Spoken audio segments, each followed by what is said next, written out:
Good morning, everyone. Good morning, everyone. There you go. Honorable Deputy Minister in the Ministry of Health and Child Welfare, Dr. Paul Chimedza. Country Representative of UNICEF, Mr. Reza Hosseini. Deputy Country Representative for UNICEF, Dr. Jane Muita. Ladies and gentlemen, boys and girls, I'm sure everyone's happy that they got to miss some school this morning, right? Good morning and welcome here to Alliance Française for the first UNICEF Activate talk here in Zimbabwe. It's the second time that it's in Africa, but we're glad that the next edition is right here home in Zim. My name is Zororo Makamba. I work at Telecel. I oversee public relations, sponsorship, and digital media. And I'm also a talk time presenter on ZFM Stereo. But this morning, it's my great honor and privilege to be moderating and facilitating this discussion that's going to focus on local innovations that we're going to hear from these 6 amazing people that are changing and improving children's life. So that's what we're focusing on today. Local innovations that are changing and improving children's lives.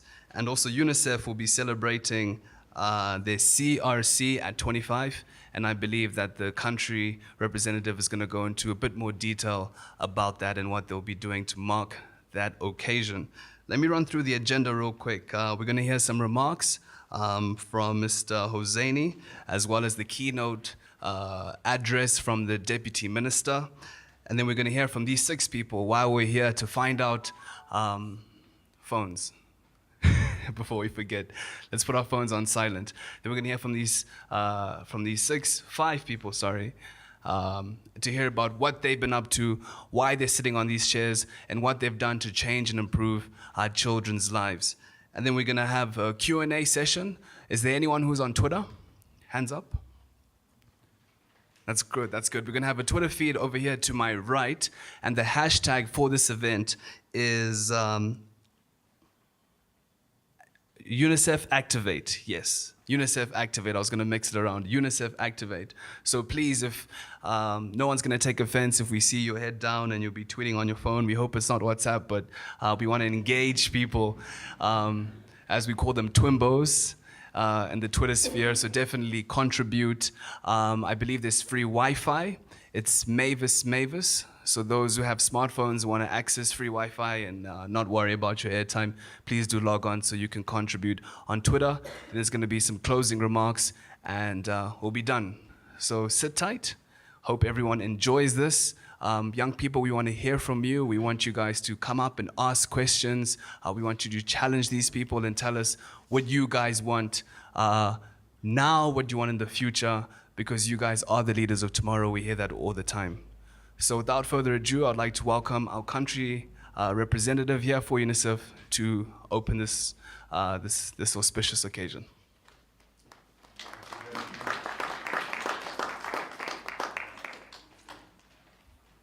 Good morning, everyone. And sorry for the delay in starting. There was a bit of confusion, but we're delighted to have our guest of honor, Dr. Paul Chimedza, the Deputy Minister of Health and Childcare and a dear friend of us in UNICEF.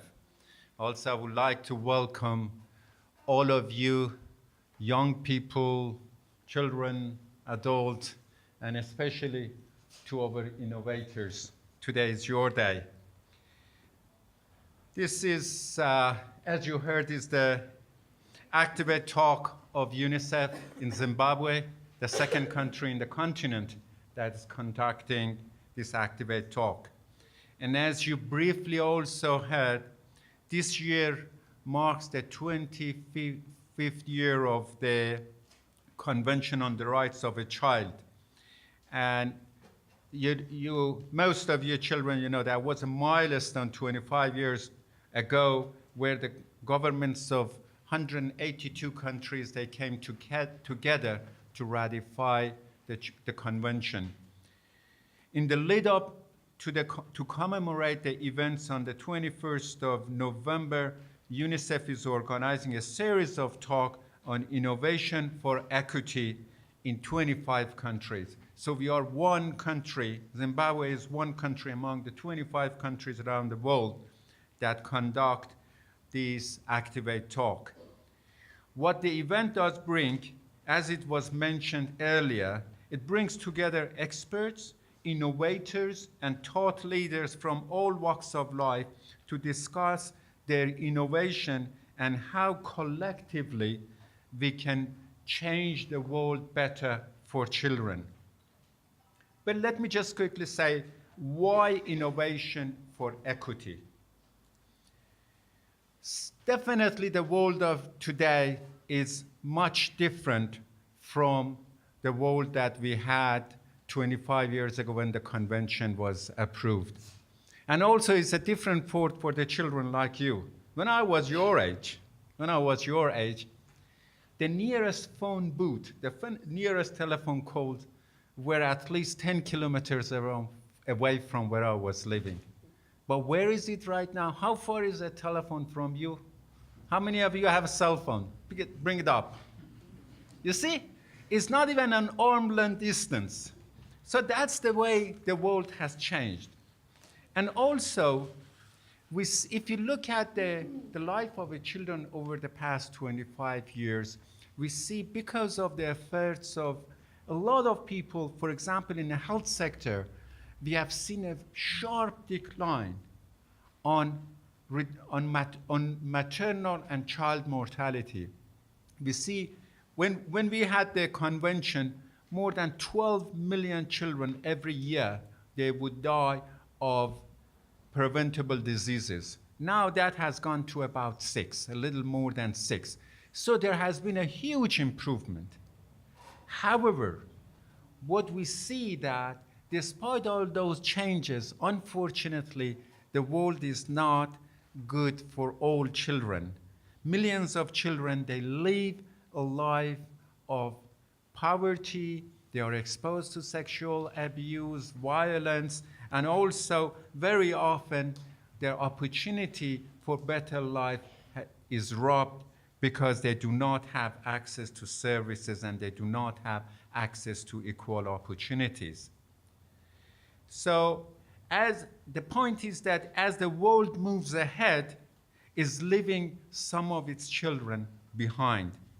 And that, therefore, equity that we are all here today for means that every child has an opportunity, deserves an equal opportunity to life. Innovation for equity means that we find ways of removing barriers that denies children to grow to their full potentials.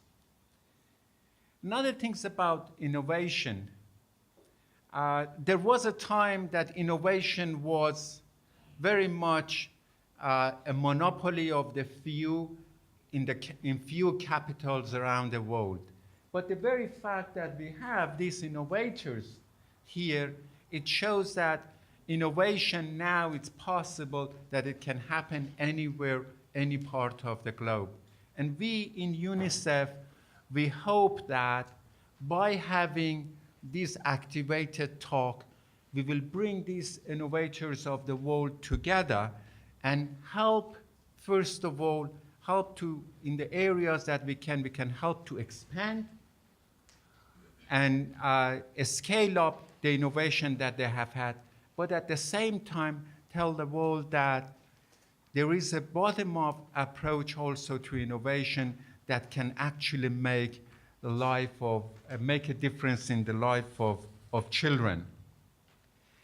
So we are all delighted to have you all here. Thank you so much for accepting our invitation.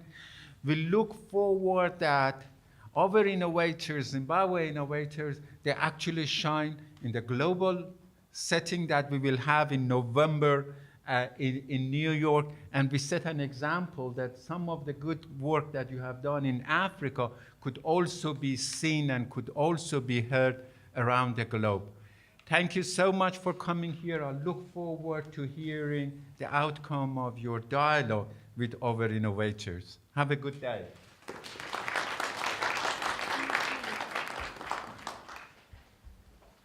Thank you very much. I just want to add my 2 cents as to what the country representative said. These platforms are wonderful. These platforms are necessary. We actually need to see more platforms for young people to be able to be heard and to contribute and to be able to hear from people who've walked sort of where you guys are in terms of what you're trying to do, what you're trying to achieve, some of the challenges that you're facing. And we're going to hear from the 5 speakers today, but there's a tendency that we have here in Zimbabwe. The tendency is that, well, look, if we have any challenges or problems, why don't we go over next door in South Africa and bring someone in to consult?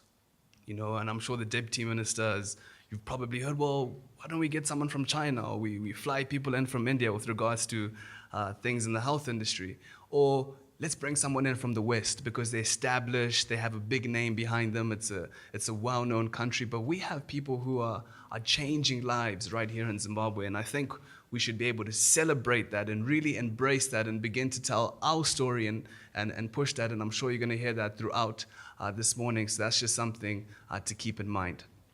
Up next, I'd like to ask the Deputy Minister to come and give the keynote address. Dr. Porchimeta.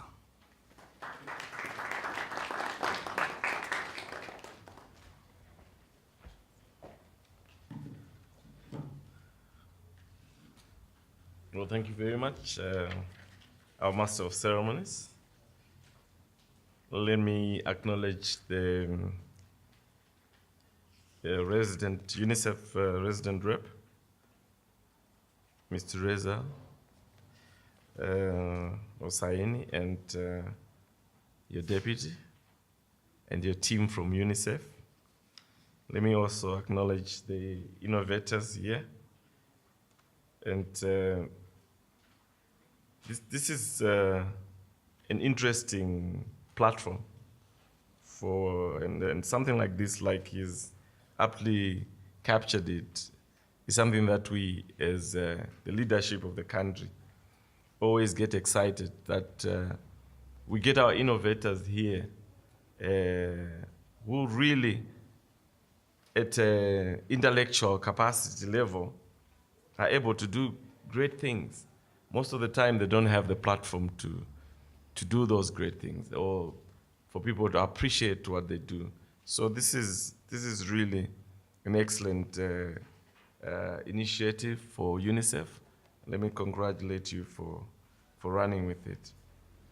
I'm delighted that UNICEF has organized these talks to promote dialogue and innovations that have the potential to benefit children, especially the poor and marginalized children. The world we live in today has made progress. Child mortality is declining, school enrollments are rising, and technological breakthroughs are taking us into a territory no one thought possible only decades ago. Technology is taking root in Africa, more evident in mobile phone technology, which has not just made communication easier, but has revolutionized the way we do banking. I think you all are aware of the way people who never used to bank are now on EcoCash, and they can save on EcoSave. It has really changed, and they can get loans on the same platforms. The way we transmit real-time data, and the way we monitor programs. Mobile phone technologies are being used all over Africa to solve problems and address inefficiencies. But innovation is not only about mobile technologies. It is about out-of-the-box solutions that can solve some of our most pressing social problems.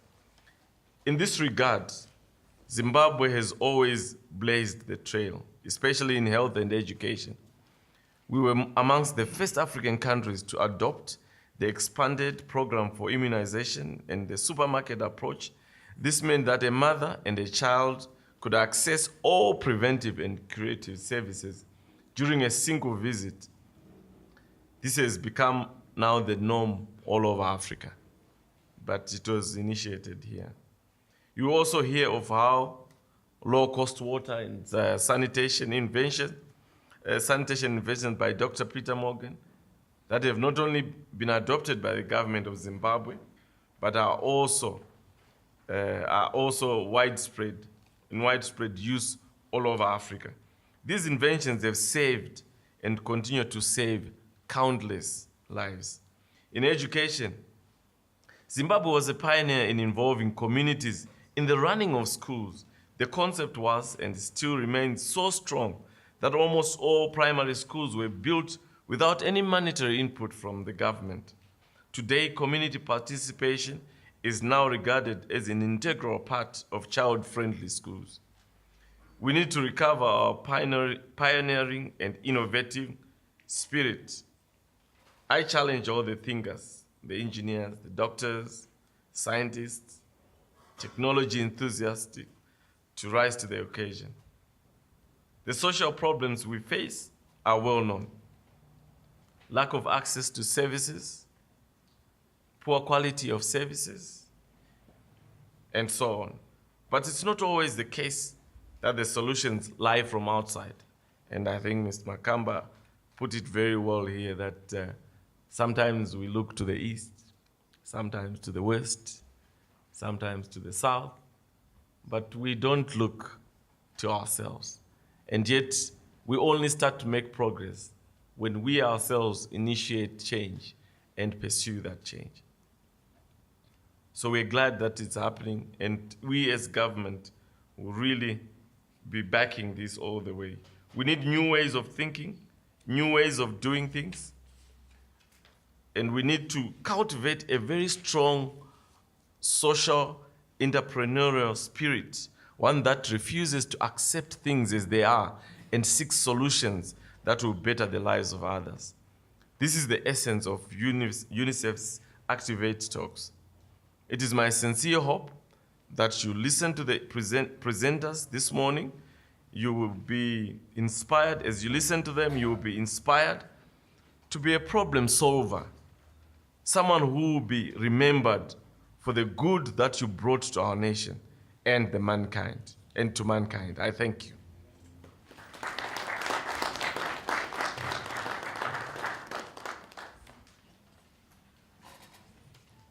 Dr. Porchimedza, thank you very much for your remarks. As someone who works for Telesar, I noticed that you mentioned our competitors there. So I just thought I would, use this platform to also say, Telecash is also revolutionizing the way we do our banking. Okay, testing, good to go. Time for our speakers. Why we are here today. Who's heard of the Blair toilet? I think we all have.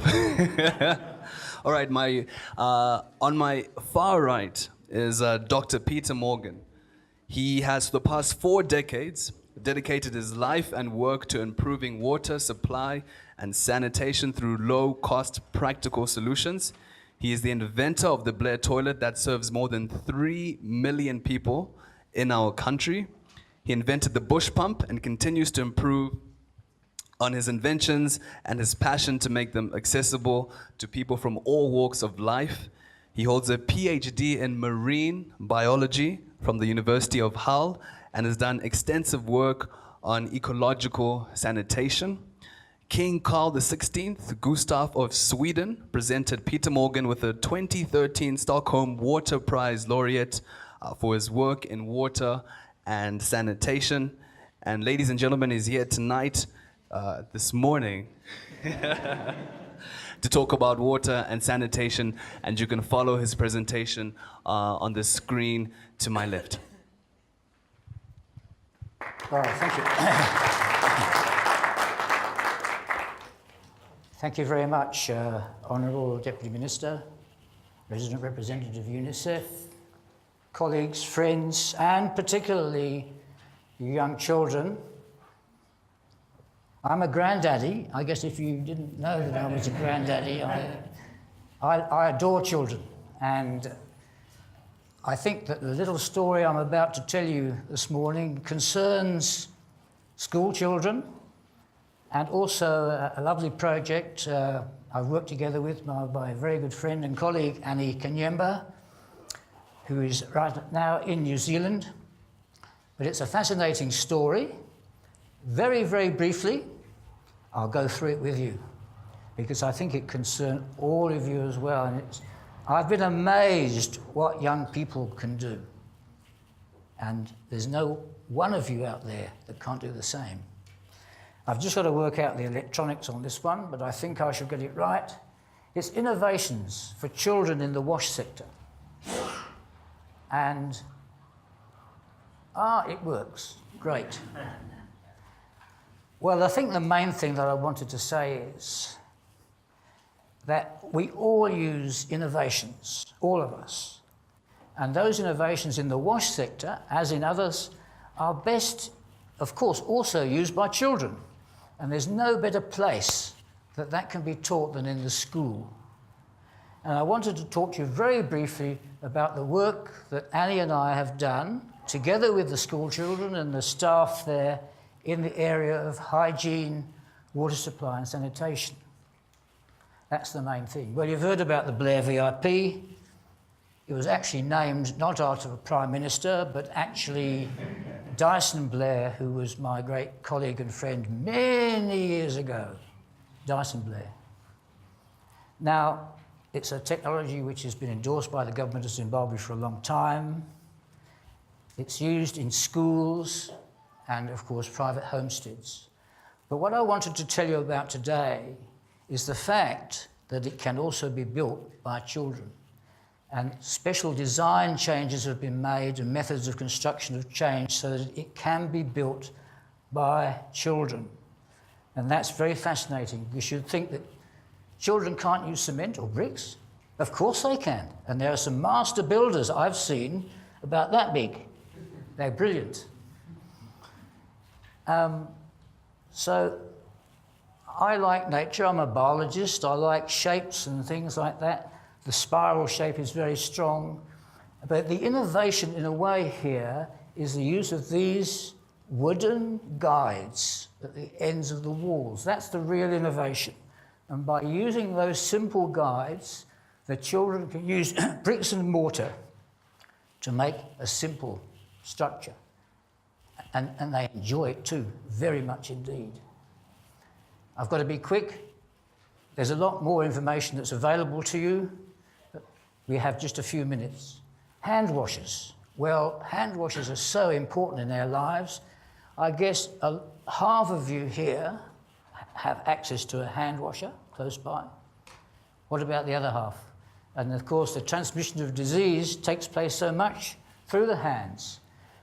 And one innovation, amongst others, is the simplest thing. It's an alloy can that can also be made into a hand washer. And the children at Chizungu School won a great prize for showing hundreds of school children in Harare how they can make this simple hand washing device. It is so simple, and it's a way of recycling. There's a picture there. And there's another interesting Zimbabwean innovation which dates back a long, long time, the very first tippy tap. You've all heard of the Makombi, the gourd you'd find in the fields. Well, that's been copied, if you like, and is now made. And I have one in my secret bag, which I'll show you a bit later. And it takes 2 litres of water, and it can actually give you about 30 to 40 hand washes. It uses water economically but efficiently. And that's very clever, and it was actually designed by a Salvation Army doctor. So the medical profession has its great uses. Family wells too, also a favourite of mine. We've also taught the children how simple improvements in well design can improve the quality and the safety of the well. And that work, I believe, is very important. And in fact, Zimbabwe pioneered the concept of self-supply officially in this country. And that method, that concept of families looking after themselves in terms of water supply is now widely used throughout the developing world. Another simple one, the kids can make too, a pump, actually, from a tube. And I have a sample here too. And it's a very interesting concept where one can drill a tube well by hand and actually use a tubular bucket. That's a very interesting one. And now our beloved bush pump, probably one of the oldest hand pumps in the entire continent. I'm delighted that the government of Zimbabwe is still backing it up 100%. Many years ago, we tried to make it user-friendly so that kids could actually do some parts of the repair or maintenance service. In my retirement, because I'm actually sort of retired, although people like me don't really ever retire 100%, one of the great challenges that I'm now working on quietly is to make that pump maintainable by the children. It's being done quietly. Steps are being taken to make it user-friendly so that the great mission could be, with UNICEF's help, we get a pump at a school which can be sorted out by the school. With help. With help. I don't know, I'm running out of time. Somebody will indicate to me if I'm going over my time. The other interesting part of the work we did in ecological sanitation was to demonstrate how effective urine, which is not the most favourite word in the world, but it contains an awful lot of nitrogen, and how you can increase the production of vegetables, maize and trees by using diluted urine. You can see the huge spinach there, prompted by the use of diluted urine. Also trees in woodlots. You know, woodlots, I think, are very often grown in schools to provide timber and fuel. Also, discarded urine, if carefully looked after, carefully,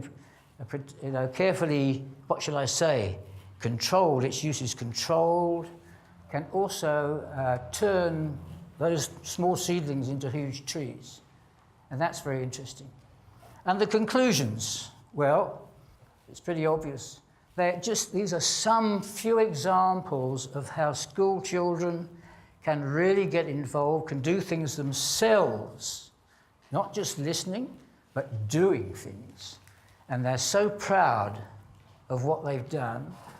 And as part of this presentation, I made a small, I call them Roxios, but they're actually slideshows to music, which I'm hoping you will see sometime, which actually shows how enthusiastic the kids can be, because they've actually done something. And if it's a toilet, you can actually mark it. You can mark the cement with your name. And that proves to me that they're so proud of the achievement. So I think that's my little story. Thank you very much.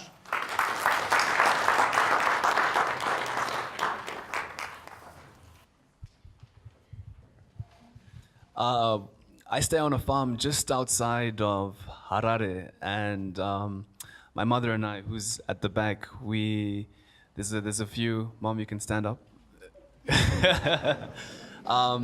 There's a nearby farm school, and she supports a lot of the farm workers' children who work on our farm, and she takes them to school. And one day she said to me, their toilets, they can't use them anymore. And I said, what do you mean? I think we take our flush toilets for granted, And she says, well, the pit toilets, the Blair toilets, they're clogged up. And there's about 3 or 4 that are clogged up, and the kids haven't been able to access them, use them. It's beginning to smell. The environment for teaching has become a bit difficult. So I went over with my mother, and we saw the situation there, and I personally was very humbled. And something as basic as just using the bathroom, it's amazing to see how many people actually rely on these Blair toilets. And what we did is we did a fundraising initiative. We got some women's organizations together. We raised the money, and we managed to have the waste, the truck waste disposal people come, and they flushed everything out and they cleaned it. And just to see the response and the look on those kids' face, it completely left a mark on me. And I'm encouraged now to go back and say to them, you know what, you guys can actually build more of these on your own. And I'm sure Dr. Morgan, I'll be getting in touch with you to let these young people know that we don't have to And to let them know that we don't have to rely on people and we'll pull you out of your semi-retirement. Thank you very much for your contribution. Up next is Dr. Sekesai Zinyoera. She's a doctor of philosophy, degree in the Department of Medical Microbiology. A lot of biology today. She holds a master's degree in medical microbiology. She's currently the coordinator of the National Microbiology Reference Lab, which is under the Ministry of Health and Childcare. She's an avid researcher and published the first paper on CD4 point-of-care technologies in the International Journal of AIDS. She's passionate about her work in HIV and AIDS and has been working on point-of-care technologies for almost 5 years, and she's here to talk to us a bit more about that. Doctor, over to you. Okay. My acknowledgements to the Minister, to the Deputy Minister, Dr. Paul Chimedza, the UNICEF representatives, and everybody. Morning to you all. I would like to talk about my experiences concerning the PIMA point of care technology in Zimbabwe. Okay. I would like to ask, this is the structure of my presentation. What is the CD4 cell count? What is this PIMA point of care that we are actually talking about? The evaluation we did, the operational research, and the other point of care technologies that are actually in place. But I would like to ask the school children, we're back to school. Don't think you've run away from school. What is in our blood? What is our blood made up of? Can you tell us? Can you tell me? What is in our blood? Yes? I said you. Sorry? Cells. Yes, there are some cells, isn't it? So, which type of cells are in our in our body? Yes? White cells. White cells, and then what else do we have? Yes? Red blood cells. Okay. So what is the function of a red blood cell? What is the function of a red blood cell? Yes? To carry oxygen. And then somebody said that there is also white cells. What is the function of a white blood cell? Yes? To fight against disease. So what is a CD4 cell? You said the white cells are to fight against disease. And a CD4 cell is a white blood cell which actually also fights disease. So what is it that happens? Sorry. So what is it that happens when somebody is now infected with the HIV virus? Yes?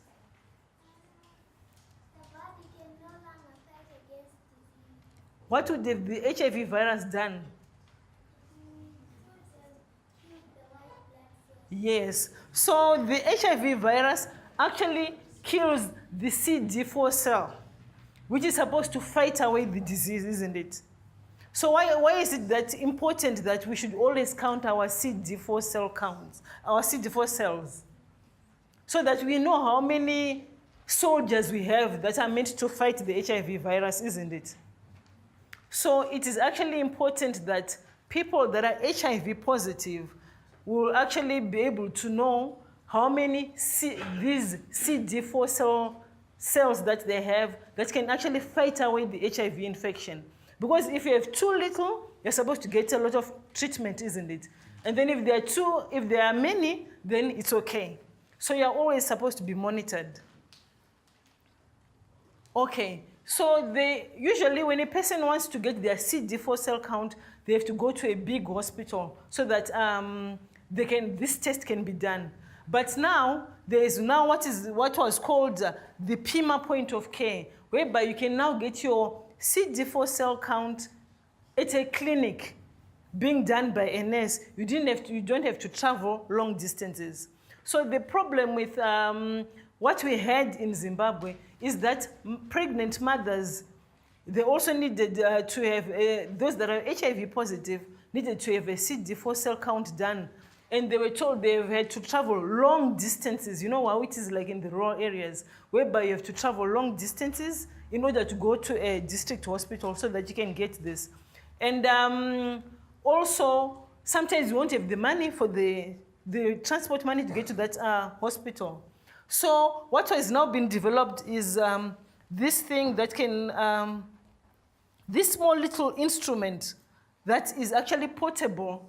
And then when we did the research, we found out that it can actually just be used by a nurse. Before, your blood will be taken, and then it goes to a big hospital. But the nurse can just prick, can just take a finger prick. Can you open this? Are you pricking me? Yeah. And then the nurse will just put the blood here, close it, and then place. And then after 20 minutes, you get a result, your CD4 cell count.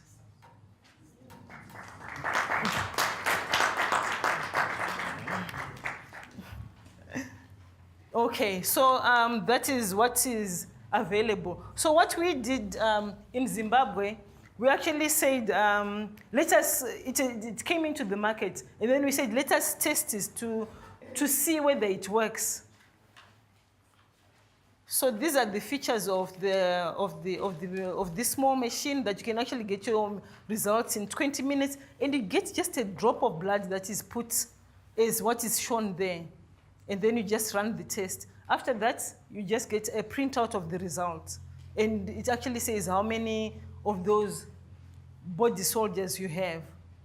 So in 2010, we did an evaluation to actually take this small little machine. We took some blood from some people, and then we said, let us test it on this small machine.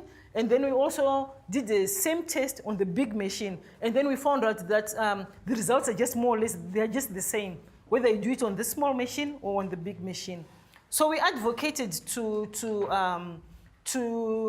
the government to actually, to partners, to actually ask them, please can you buy us these machines so that they can go out to the small little clinics.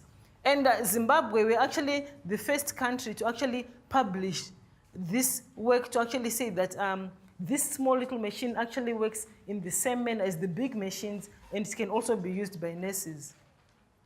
And I've also been, I was invited to China, in some small town in China, when they saw that published paper to actually say, please can you come and tell us concerning this machine. And I remember when I was in China, there were some people who had never seen Africans.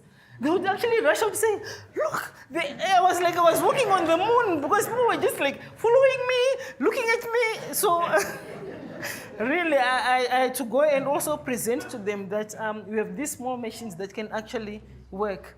So we advocated to partners, please can you buy us these machines so that they can be used in our rural schools, in our rural areas. And the UNICEF did buy 45 of them, and then they were now being used by the nurses in the clinic, as you can see on those pictures, whereby they will just take a prick, put that gadget in, and get a result. And when we did an operational research that was sponsored by UNICEF, for us to go and see what is actually happening on the ground, there were so many places that we actually had to reach. So you can actually see with the bad roads. And I remember even another one time when we were trying to cross a dry river, our car got stuck. So you can imagine that there are people that are out there that are in such hard to reach areas that need access to these machines for their care. And after we did that operational research, we've also published and also gave recommendations on how it should actually be used. And of course, we've been making so many presentations at international conference, even the International Conference of AIDS and STIs in Africa. I did that presentation in 2013 last year. So these are part of the innovations that are actually coming up so that they can help people at point of care. People would never have access to HIV monitoring and care.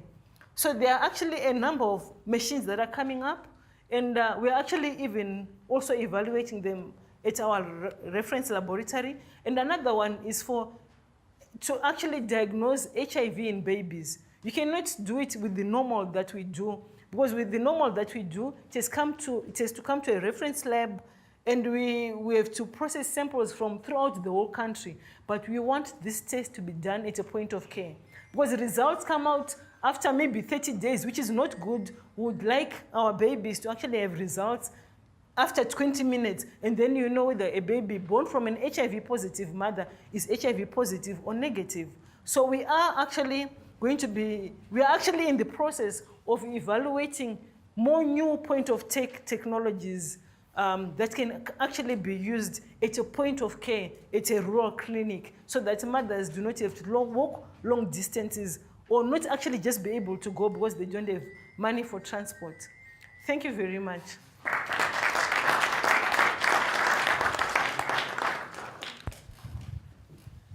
And that's something to be proud of, as she rightfully mentioned, the first country in the entire world to prove that this small machine that I held up actually performs and works just as well as the big machine. So that's something that we should definitely be proud of. Thank you very much, Doctor.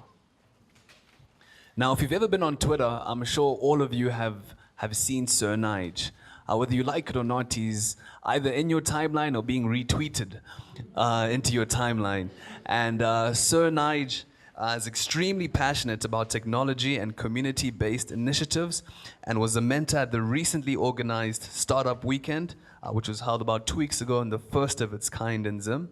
He uses social media to encourage social engagement through the platform 263 Chat, which won him a Highway Africa Award, a New Media Award in 2013, which focused on innovative use of technology for community engagement. Nigel holds an MBA and a degree in accounting. He is a board member and co-founder of Hypercube Technology Hub and a board member of Prosper Africa Film Fund Zimbabwe. Please help me welcome Sir Nige himself as he gives a presentation on 263 Chat and social engagement. All protocols observed. Good morning, everyone.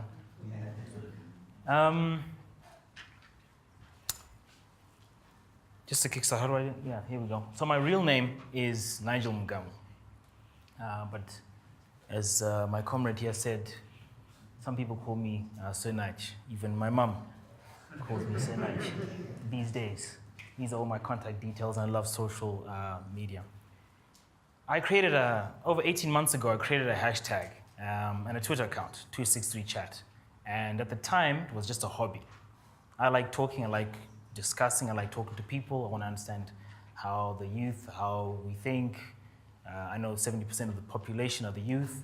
So I was really intrigued in how do we find out what the youth think? And more often than not, they're on their little phone, on WhatsApp, or on Facebook, on something, tweeting and sharing their thoughts. And so that's why I created 263Chat. The key word here, the main reason I created this was I feel that we don't talk enough. We don't talk enough to each other. We don't talk enough about some of the challenges that we face or some things that are going on in our society. And so that's why the main reason I created 263Chat. I also created 263Chat because of my aunt. So I keep talking about this lady. I talk about it all the time, but this is my real aunt. My mom's, my dad's sister. And she lives in the village, about 75 k's from here. But she's not part and parcel of the Zimbabwean discussion. When I pick up the paper, when I read the newspapers online or in hard copy, I don't hear her voice.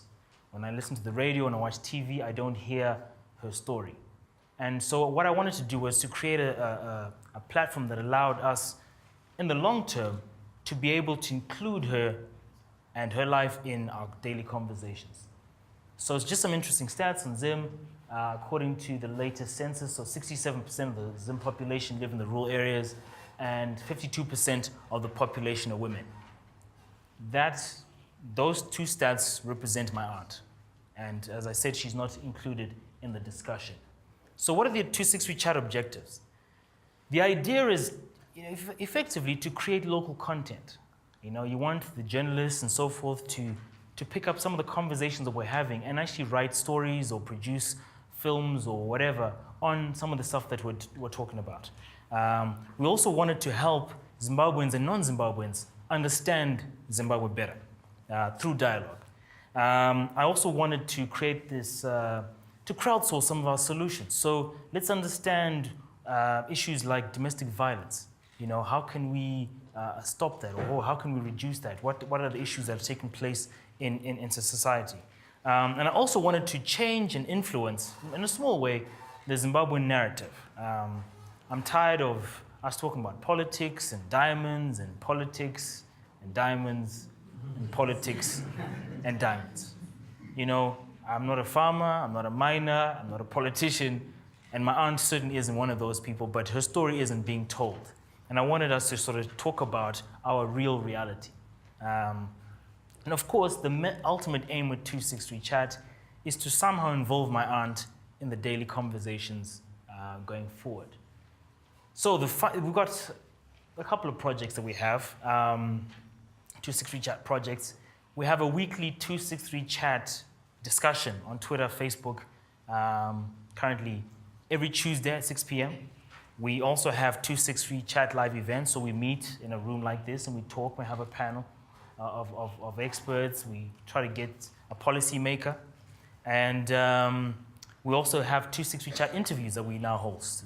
We put those on SoundCloud and share those with other people, and we've got a new little production called Conversations with Sir Nige.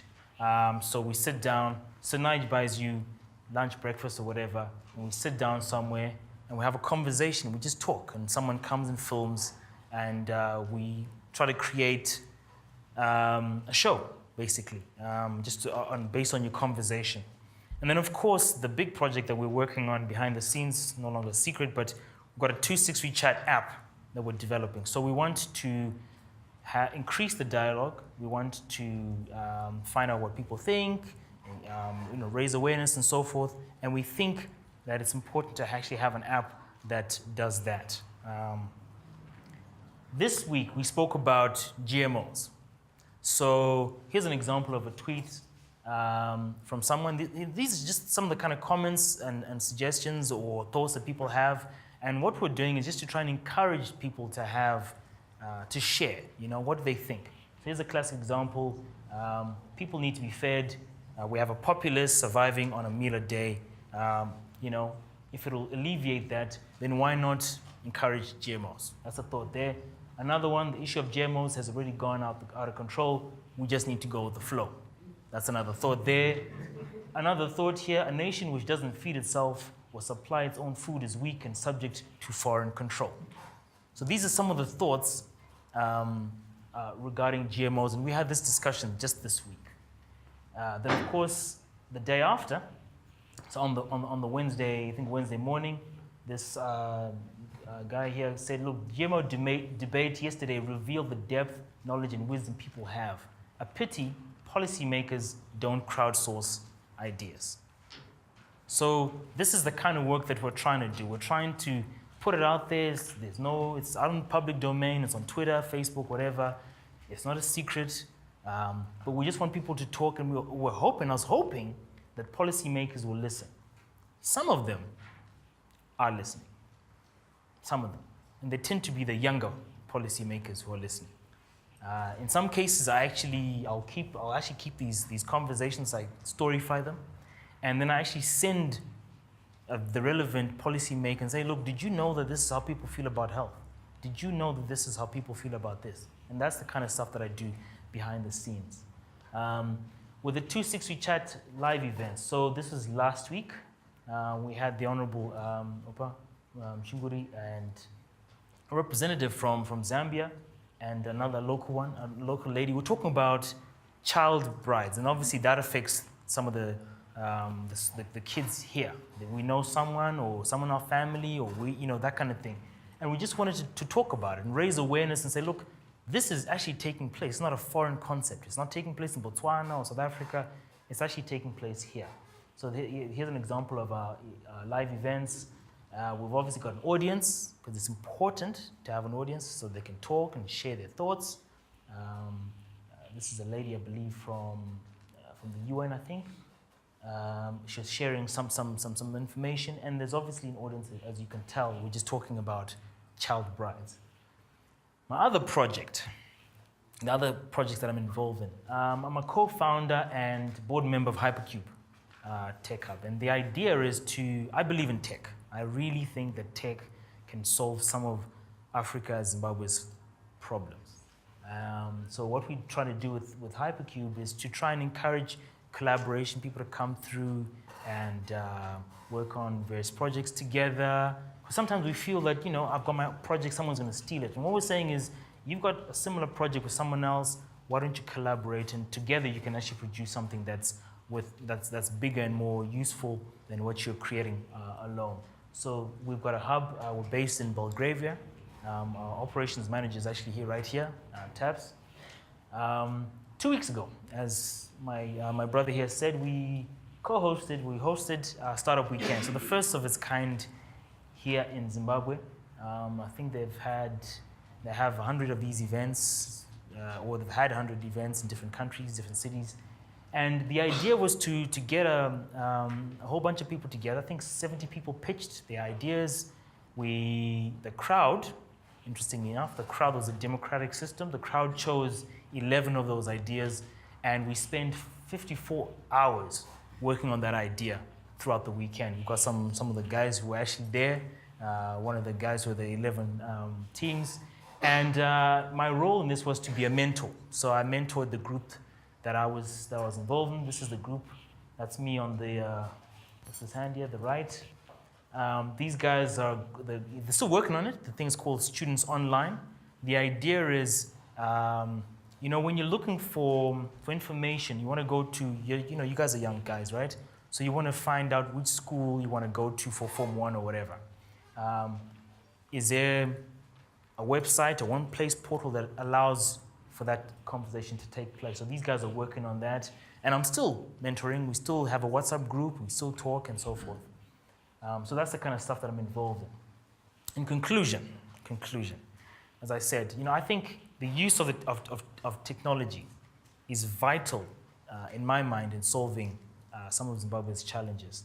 And I think the mobile phone is an important part of that. And with that, I come to the end of my presentation. Thank you.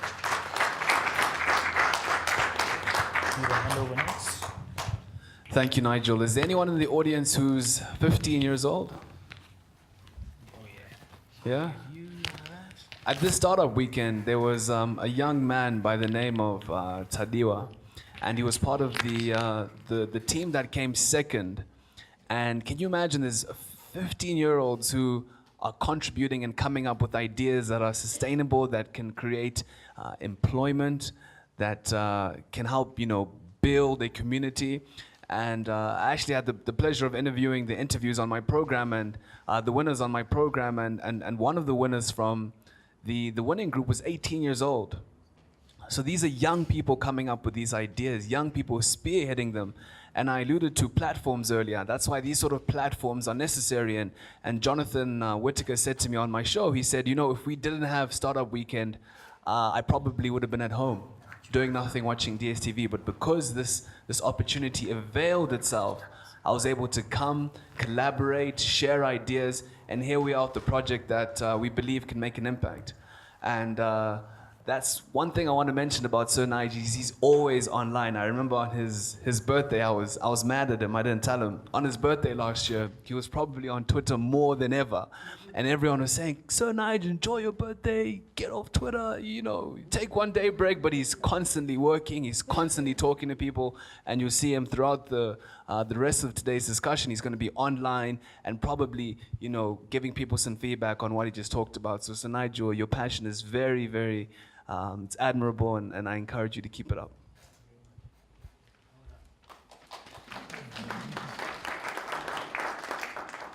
Are you on Twitter, sir?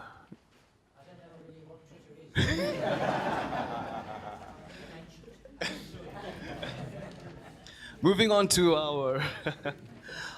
our fourth speaker, Mr. Mkhululi Ndlovu. He's a technovator, holds an MBA and a degree in computer science and statistics from the University of Zimbabwe. He has worked in the banking, health, education, and NGO sector, and in 2003 he founded his own consultancy, West Chase, that has developed and implemented technological solutions in over 16 African and Middle Eastern countries. He is the Harare Board Chairman of the Zimbabwe National Chamber of Commerce. He recently published a book on project management, and he drew lessons from this book from the work he did in developing his award-winning medical supply tracking system. Over to you, sir. Thank you very much. Sounding like a lot of things, but actually it's not. I'm going to share with you a secret, but I will not tell you now, because if I tell you now, you will not listen to what I'm going to tell you. Allow me to say all protocols observed. I know the minister is gone, but normally at ZNCC, we still have to honor him while he's gone. But I'll say all protocols observed. I think for me, just building on what Nigel has said, is to talk about technology and innovation. And I think for me, the best thing that I will start with is the signposts around us, because if we look at the signposts, what's happening around us, then we can then be able to build from what we see around us. We've seen a huge revolution in terms of mobile. The minister talked about it, Nigel is talking about it, the mobile phone. In 2009, we've seen that there's a huge growth. More than 103% of the population now mobile phones, meaning that some people have got 2 phones, some have 1. I'm sure in the audience, some have got 3. So we see a lot of that, and we see data as well. Internet access has been going up. We're about 5.2 million people now access internet. These are statistics from last year. So we see now, even at your homes, you don't have to go to the internet cafe to access internet. It's there, right in front of you. E-learning is becoming a reality in schools. You've got computers at schools and government-related projects. We also see increased awareness of technology. People now know about technology. The minister knows, your mother knows, your father knows, everyone is talking technology. And also we're looking at the price of the devices are becoming cheaper and cheaper and cheaper. It's cheap to get a phone that is WhatsApp. And we've seen some telecoms providers offering bundles that are also cheaper. So it means access is becoming a reality. And mobile phones are everywhere. Even in the rural areas, everywhere you can see there are mobile phones. And technology has become a way of life. If you are not online, you are not alive, isn't it? If you are not online, you are not alive. People don't know you. So we see that is a reality that's happening in the country today. We're talking about children. All of us were once children, and some of us are still children at heart. And this event really is about children. I think we need to think about what our children think. What is it that goes through their minds? There are many things, you know, they are very creative, they have many ideas, and they ask difficult questions, but I'll summarize some of these that are very pertinent, and I'm going to explain why. Obviously, the main worry is, what will I be when I grow up, and is the future going to be okay? People get to worry, the children get to worry. You've heard of children having blood pressure. Children do have blood pressure. They've got stress like anyone. They get to worry a lot. And also, can I play with my daddy's phone? How many of you say that? Dad, can I get your tablet? Isn't it? That's it. Or mom, can I play with my mom's tablet? So some children have made it, and will I do the same? You always look at what others next door and other people you can see, and you want to aspire to become, isn't it? And they look at role models. So it's very important that your children get role models. So those are some of the thoughts. And to my parents, allow me to try new things. This is very critical when you allow your child to try something. If the child touches a button, the TV button, and you pinch them, you have pinched future innovation. By pinching that child, you have pinched future innovation. Because next time they'll be scared. I'm not saying when they touch fire, you must let them because you want them to learn from the heat. I want to show my mom my drawing. You know, certain times parents were always busy. We are running around. The child brings a nice painting. I look at it. No, look, go and sleep, you know. That's how it is. But because I'm tired, I've had a hard day. But this is creativity and this is innovation. And also, am I allowed to play with my friends? Issues of engaging people, because with these tweets and retweets, we are going to become zombies. We are going to be strangers while sitting next to each other, isn't it? all of you are sitting together 5, but you're not talking to each other. You're talking to other people. You don't even know each other. Even at homes, we are seeing that dad is on the mobile, the mother is on the mobile, the son, everyone is there. They are there, but they are not there, isn't it? So we see that the issue of social connection is still important. And we need also to look at the final one, which says, I want my phone. My grade 3 daughter was saying, when am I going to have my phone? You know, my cousin got this new phone. So it seems connectivity and internet is becoming a reality. All these are some of the thoughts. And I think that's what goes through the child's life. A bit about what we do, I'm in technology space. For the past 8 years now, since 2006, we've been very much involved in healthcare, developing software solutions around healthcare. From, build tech solutions from outside the country, and we put value on it, or sometimes we build something from scratch to solve problems in the healthcare sector. So I'm going to talk about those a bit, so that just give you an insight in terms of the healthcare supply chain system and what we did. Remember, I told you I'll tell you my secret. I'll tell you at the end, so please don't sleep. The first one I'm going to talk about is the Zimbabwe Information System for HIV/AIDS Commodities Upgrade Project. We're talking about HIV/AIDS. The drugs need to be distributed to all the healthcare centers. And information of the distribution and use has to be transferred back to Ministry of Health. In the past, we'll do all this with paper. Then once we deliver, then someone has to go around the community and do surveys to say, okay, this is what people are using, and this is the impact, how many children are getting so many drugs, etc. We were involved with the project to computerize that, and as the drugs are distributed, information is captured on the computer and is brought to head office. So the scope was for us to upgrade a platform that was there already, to put it at the National Pharmaceutical Company. It's one of the clients that is focusing on distribution of drugs across the country. We heard that healthcare is very essential.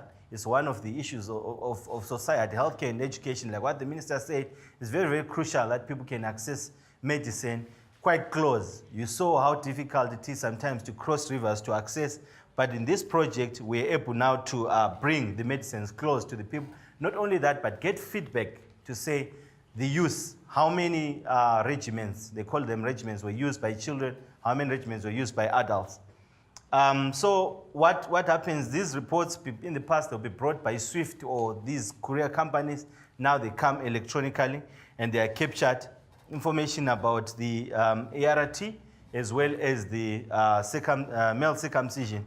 And it will track also the patients, how many of them are taking the drugs, what's their condition and things like that.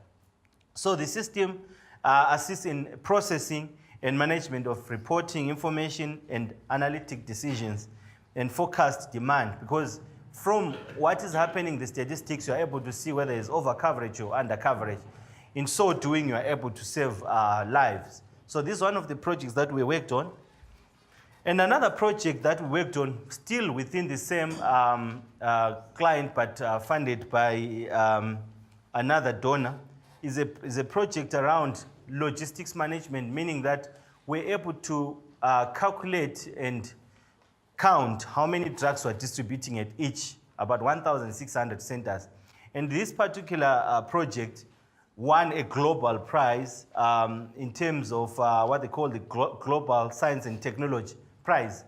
The whole wide world, basically what happens is that when you go to a site, like let's say a clinic, based on the information on the use of drugs, you are able to calculate that for the next 3 months, how many can be used from previous information.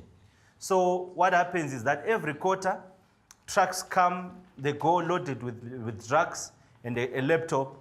They go and count first to say what is remaining, and then the computer will calculate the trend and tell you that you must leave 2 or you must leave 3.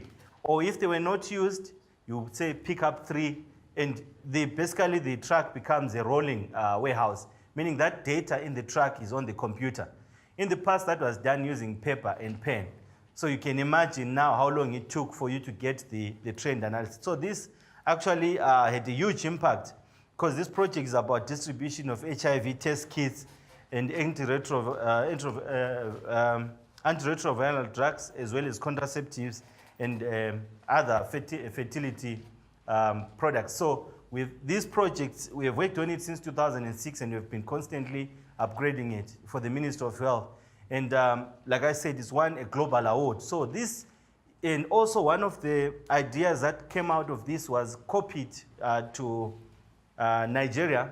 Nigeria also got an award, global award as well, for the same innovation. So for us, we're very proud to be associated with this. So, but as you can see, there's a picture of a truck being loaded with goods and the delivery is being done.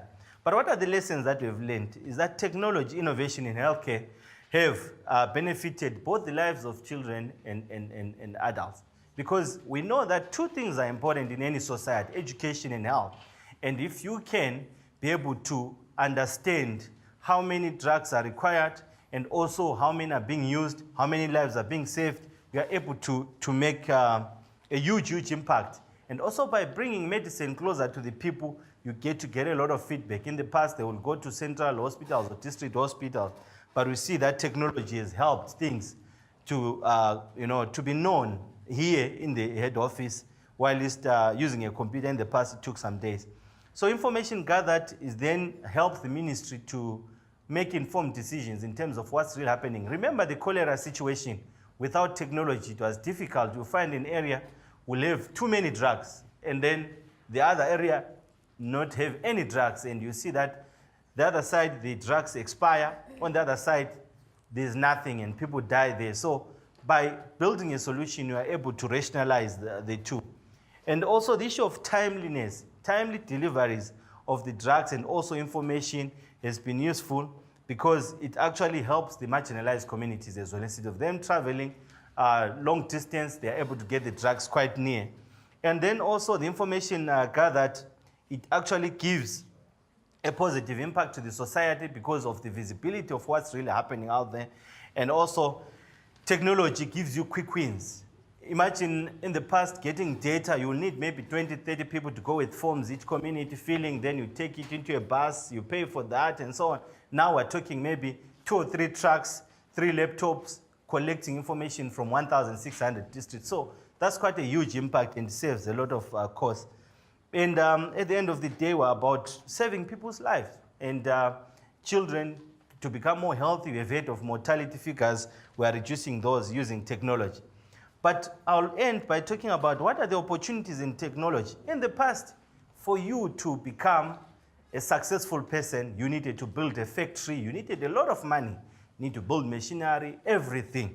Now with technology and your mobile phone, you are able to access global audience for your products and services. With your mobile phone, you can talk to about 11 million Zimbabweans.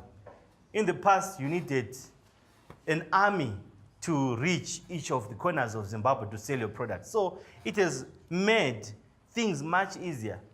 So you can actually, these are low-hanging fruits, things that you can do at a very cheap cost.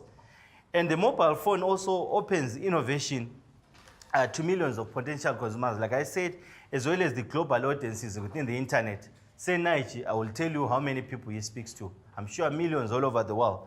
And technology-related jobs worldwide are growing. So technology as a job, in the future, we see that most of the jobs will be technology. So it's something that you can really take advantage of and you grow in that field. And like I said, there are also free tools now for you to build some innovative technology solutions on the internet. Instead of downloading games, you can download these tools. I know kids are very keen in terms of playing games. My son, for instance, he plays games maybe for adults, but I don't even know how he manages because I don't play any games at all. And also, I mentioned the issue of free technology tools that are available, things like open source. And also, you don't have any hard rules when you're doing any innovation in technology. What is in your head, you can really build, just like that. You can imagine the ideas of Google and Facebook. It didn't take any, it didn't take you to build a factory and everything. It was just an idea. So we're saying one person with a good idea can change the world. One idea can spark a change. Just one idea. All the children here have got brains, isn't it? How many don't have brains? So with an idea, if you can think creatively, you start thinking of this idea to solve some of the problems that you can see in your community, you're already one step going. In conclusion, technology, innovation in healthcare has revolutionized the way people work, and I've talked about the impact in terms of the health delivery system. And then technology innovations are cheap to build. We built that solution, you see, 2 of us or 3 of us, and some of the people are straight from college, 23-year-olds, they build something that makes such a change. And also creativity and innovation must be encouraged starting from home. I mentioned about pinching your child when they are trying to do something or not caring about the picture. You're actually killing that creativity. We need to make sure that we encourage that, and any child has the power to build and deploy any technology, innovation. My secret, I'll tell you right now, I didn't know a computer until I was at university. I used to think a computer is the screen. You know that screen? I thought that was the computer. So until I went to university, I'd never seen or touched a computer. So what I'm saying to you, it is possible because you already have a computer on your hands. You can achieve more because you have seen and you have touched it. Me, it was my first time to go to university, and we had to go to this special room, the computer lab, to access the computer. Today, it's in your homes. So what can stop you from coming up with better ideas? It's all about you at the end of the day. You are the person who decides how you end up to be. It's not your mother, your father, but it is you and what is inside your head. So that is what I'm telling you. That is my secret, and you must take that secret and do something about it. Thank you very much.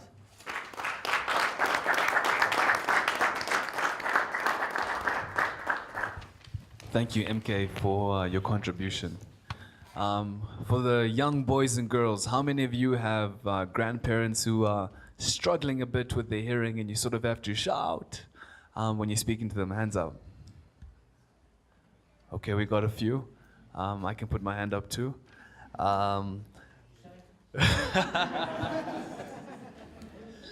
That's going to be the topic of our next discussion, and Tendekai Katsiga is going to be presenting some interesting information to us about the solar hearing aid. And before I go into his introduction, Charlene and maybe the few people who are tweeting, as we get ready for the Q&A, maybe just prompt people on Twitter if they have any questions for any of the 5 panelists, so they can come through so that we can read them out and have them addressed.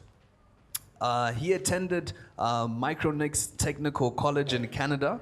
Tendekai is PACE certified instructor and an examiner. He has been featured in Newsweek magazine, National Geographic, for his low-cost solar-powered hearing aid.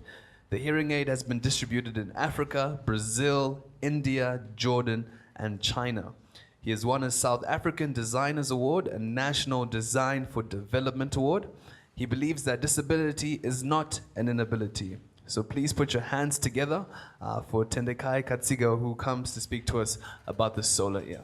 Thank you. Thank you. Good morning, everyone. I was the first one to come here, and I'm the last to do the presentation. So that's the...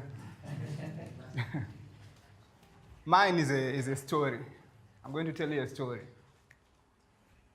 UNICEF representative, Deputy Minister of Health and Child Care, in absentia. 10 years ago, in fact, life's calling happens in any moment.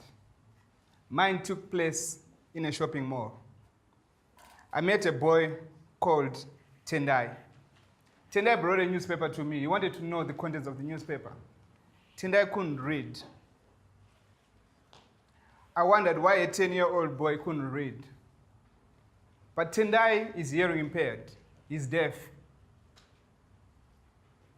So, out of curiosity, I visited Tendai school just to find out what really took place. I found out that Tendai was a recipient of hearing aids through non-governmental organization. In fact, the whole school received hearing aids. But they only used those hearing aids for a week, for a month, due to the problem that the hearing aid batteries are expensive. One hearing aid battery costs $1, and it lasts for a week. People would rather buy bread than buy hearing aid batteries. So as a result, children are cut out of school activity. I also realized that most of the students, they couldn't read. So they were left out in everything in school's activity. But however, there's a saying which says in Africa, an African proverb which says, the sun does not forget a village just because it is too small. If we look at it, the sun is our natural resource. It's in abundance. You don't need to buy it. It's tax-free. We believe in unlocking people's potential. We believe in solutions. We came up with a solar-powered hearing aid. Can I have this? This is a solar-powered hearing aid. It charges your hearing aid batteries. You take it outside, and then it charges your hearing aid batteries for 4 hours. And the batteries last for a week. And the lifespan for these batteries is 3 years. So that means for a period of 3 years, you're not going to buy batteries.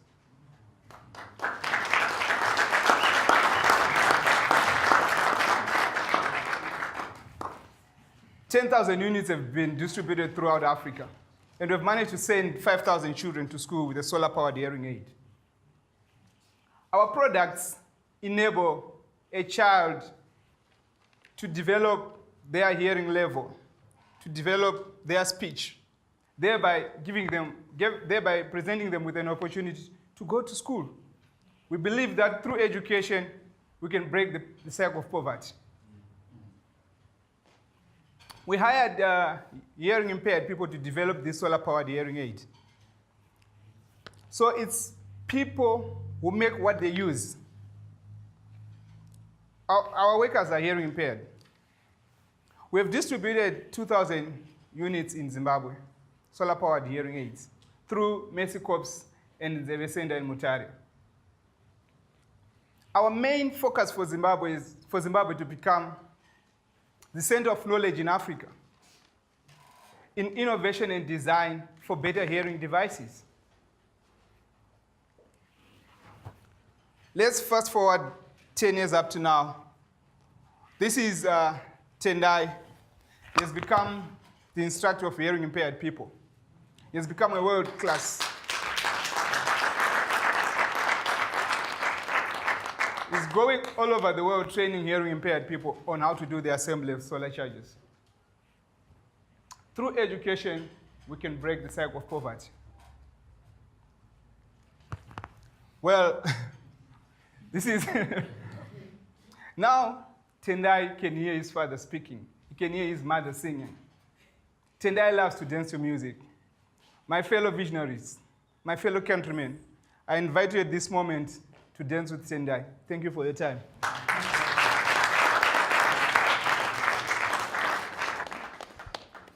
Thank you, Mr. Katsiga.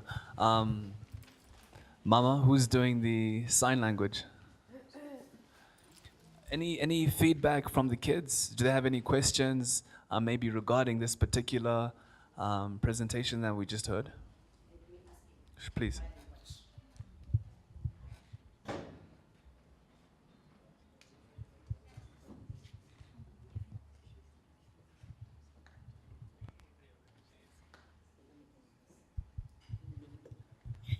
They don't have any question. Maybe it is because they just have to be exposed to the information first before we come here so that they can get the gist of everything. Then they can later on ask questions. If you become too fast on them, it will be rather difficult for them to understand everything. I thank you. Thank you very much for all the work that you've done today. You've been working very hard. We appreciate that.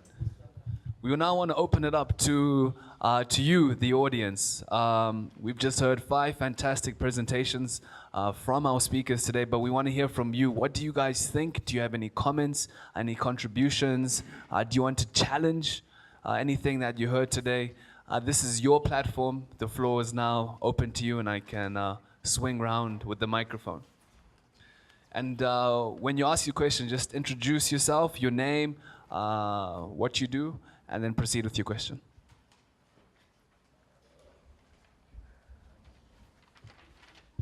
Hello, thank you. My name is Collins Nyamadzao. I am a fuels and energy engineer. I was invited here by Makamba here.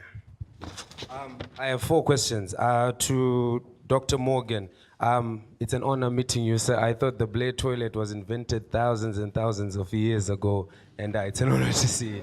I was wondering, it's a very great tool, especially the human waste that will be delivered in what do you call it, the pit.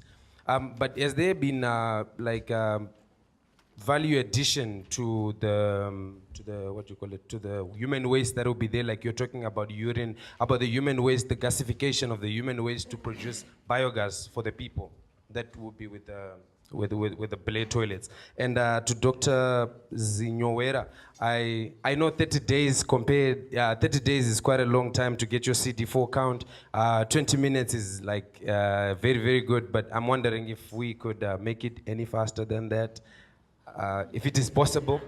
To say, Nige, I have seen that, I'm forgetting the exact words, but they are saying these social medias, you know, they are very social, but not social where you are being social with everyone else around you. How are you doing to curb those effects of people, you know, in the family, where people are having supper, dinner, or anything like that, or just seated and they're talking to say Nige on Twitter, WhatsApp, and all those kind of things.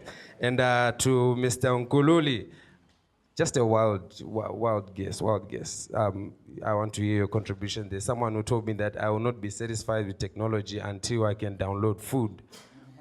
How possible is that? Great start to our question and answer segment. 4 questions. Dr. Peter Morgan, let's start with you. Great question, as always. Thank you very much. Well, you talked mainly about biogas. I think that was the central theme. I remember many, I'd say years ago, but it could be decades almost. We did actually do some work with biogas with these Blair toilets in Henderson Research Station. And the headmaster actually produced biogas from his Blair toilet. And he showed us how to fry an egg on this gas too. But actually, it was quite a complex sort of arrangement, and it never took off. So I think the bottom line to so many of these questions is it is technically possible, but it is complex. And of course, usually those elegant, simple things tend to move more than the things which are more complex. I don't know whether that makes sense. But yes, it has been done, and it could be done again. But I'm not sure whether that answers your question. Does it? Oh, good, thank you. I have tried it with using kitchen waste and eggs. It's as complex as you are saying. It's very, very difficult. It's very complex, and in fact, to work at its best, biogas, you need a few cows around as well. And I'm not sure how many cows are walking around in the schools or certainly not in Harare. I haven't seen any. But it is technically possible. But as you know, as I said, things move best when they're elegant and simple. Yeah. Thank you. Well done. Dr. Zinyowera, can we get this faster, from 20 minutes to possibly 4 to 3? Can it be instant? Okay, I think you saw on my last, on the last slide that I showed, there are actually many other machines that are actually coming up. So a lot of companies are actually coming up with these point-of-care technologies, making them far much simpler and taking less time. So we cannot just start using a technology before we test whether it works or not. So it's our reference laboratory. We actually are testing these new technologies and see whether they work and how many minutes, and then we shall actually see the appropriate one for our country. So there are new technologies that are coming up that save less time, less manipulations, etc. Sir Nige? The question was about, you know, people are trying to eat and so forth, and you're invading their company and privacy. Go ahead. I don't think I'm invading as such. wouldn't see it that way. But I think, look, the onus is on you. In all seriousness, the onus is on you as an individual to regulate yourself. I don't think anyone can regulate how you use your phone or your laptop or your tablet or whatever. I've always said, one of the reasons why we have live events is because I feel that it's very important to meet face to face and to talk. I think it's important to sit down as a family and eat and talk about the day or whatever it is that people do. It all goes down to the individual, and I don't think that I don't have that kind of influence to say, guys, stop tweeting for the next hour. I don't think I've got, so it's really about you and whether you want to partake in the family situation. But I think it's, you raise an interesting point where you talk about how we're sitting together, like it's like I'm sitting with my brother here, and we could be chatting online. And the kids these days, they spend a lot of time on their phones or on computers and so forth.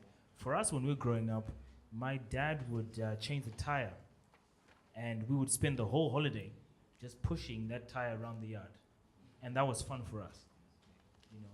I think parents have a bigger role to play now in ensuring that you have a balanced child.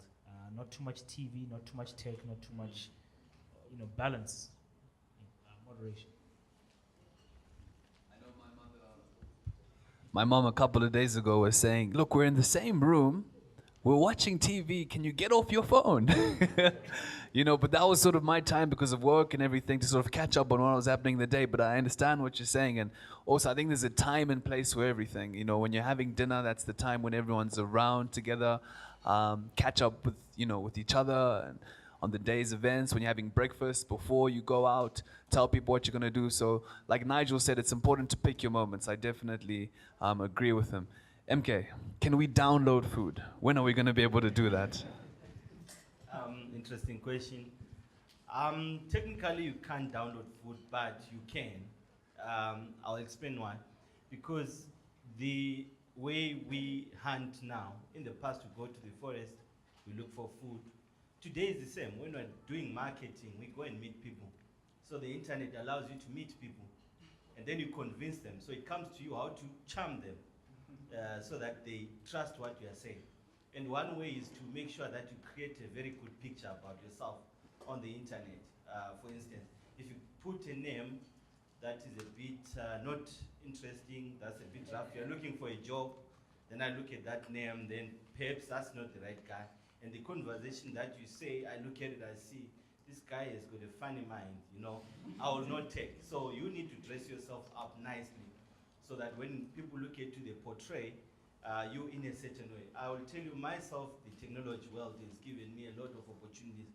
I get an email from Lebanon saying, we need you to do this. I've never met this guy. We agree on a figure. He says, your ticket is here. It's on, I print it, I go into a plane, I'm gone. I meet him at the airport. We do our business. I talk to you, and I'm done. 1 week, I'm back, and I've got food on my table. So it is possible.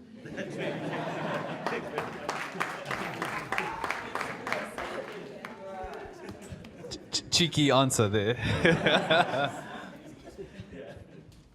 We have a question.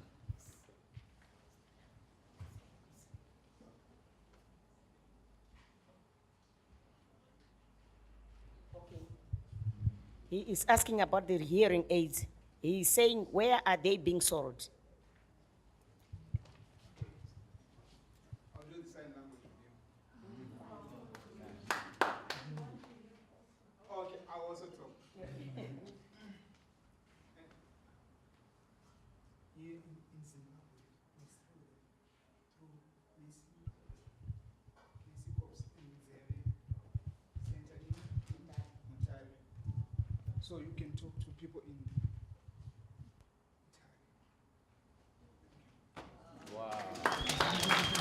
See, wonderful. You can get them in Mutare, right? Okay, through Mercy. Cool. Let's start at the back, moving forward. My name is Dr. Chanakira. I want to ask Mr. Tendai Katsiga on the hearing aid. How much are they? I'm just interested. I've got a granny that I live with, mother to my mother. She's 102 and she's still going strong, but I think the ears are weakening now. How much are your hearing aids? Okay, well, first of all, it depends with the hearing loss, the level of the hearing loss. But I'll give you a range. They start from 300 going down to 200. They are 10 times, the price is 10% less cheap. Right. Good afternoon. My question is to Sir Nige.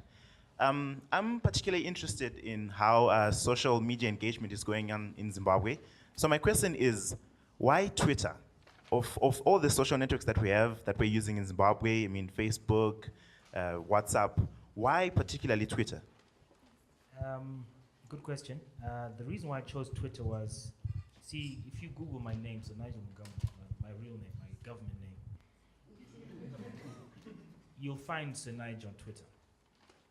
But that's because that's what I wanted to do. It was intentional.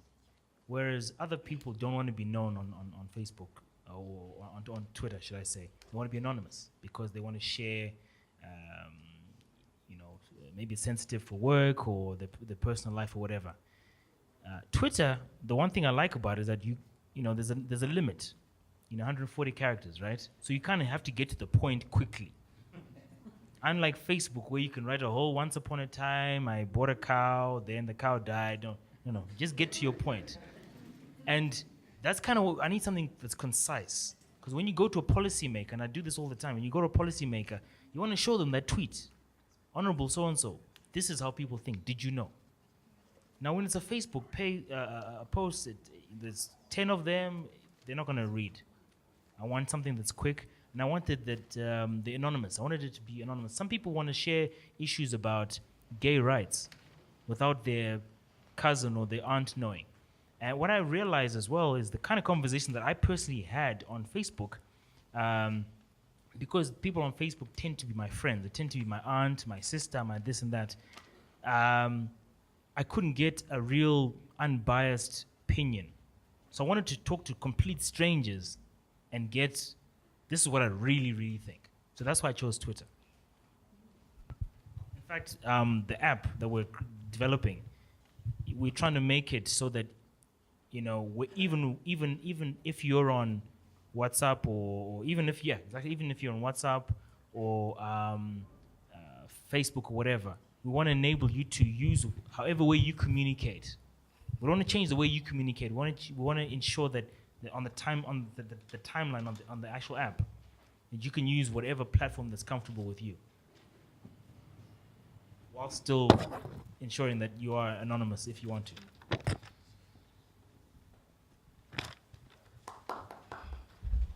Hello, my name is Lilioa Samshonga, and I have a question and a suggestion for Mr. Ndlov. Okay, I wanted to ask how you determine how many pills are required at which center, and if there are factors that you consider to determine the amount that is needed at each center, right? My suggestion was you can use artificial intelligence or neural networks to determine how many pills are required at which center. I think using neural networks, it will be more accurate. Thank you very much. Very interesting. I will decide whether I want to answer it, but I've got my client who I can challenge to answer, because he's the one who will actually tell you how they do it. But generally, it's the issue of historical information that helps us build a trend. And also some of it is seasonality. If, let's say, there's going to be maybe rainfall and the roads are not particularly good, meaning that access won't be good, we can then add something extra on top of that. So it comes from the historical numbers. But also it's a method that was designed by the global development agencies and agreed upon with the ministry. So we can change something, but not to that level of, maybe more than what they give us as a brief. But definitely it's a very good idea. But I want also maybe my colleague, Mr. Nyabaza, at the back there, he can say something about that, about the issue of the drugs, because he works for the Ministry of Health. Sorry, I wanted to say if you consider historical data, then neural networks are really suitable because though they have the ability to learn, you just train them and tell them if it's this season and the weather is like this, so this much tools are going to be required. Okay. I think it's a good idea, but we can also discuss afterwards. Maybe Mr. Nyabaz wants to say something about it? Yeah, anyway, I think it's quite good that you already mentioned about this global plan for Ministry of Health and partners to go on to the neural networks, provided we get real time set up. But currently, what we are basing on is a global trend and standards that Ministry of Health set up as a policy that these Western guys are building a system that's based on an agreed policy at global level. And I'm sure our 5 speakers aren't going to be so quick to run away. Like the Deputy Minister, they'll be here obviously afterwards. And if you guys want to talk in more detail, exchange business cards and contacts, they'll be here to do so. Thank you. My name is Tinashe. I'm a student at the Institute of Technology. Okay, I said my name is Tinashe. I'm a student at the Institute of Technology, studying information technology. My question goes to Dr. Sekesai. The question goes like, firstly, I want to thank you, Doctor, for the great step towards health improvement and awareness for the CD4 count device. Thank you. Also, I would like to ask, Doctor, like computers, there are multiple devices. Today, I have seen it. I have seen your device. It works and uses one cartridge at a time, and it, you said it spends around 20 minutes to process it. Is there a way that you can improve the device so that it can be multi-port device, so that it can cut down on service time? Thank you.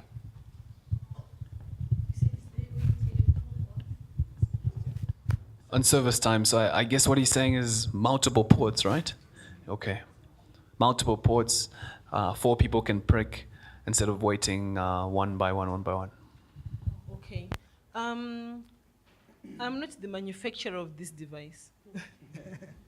There are people, there are different manufacturers that actually manufacture these devices, and there are different companies.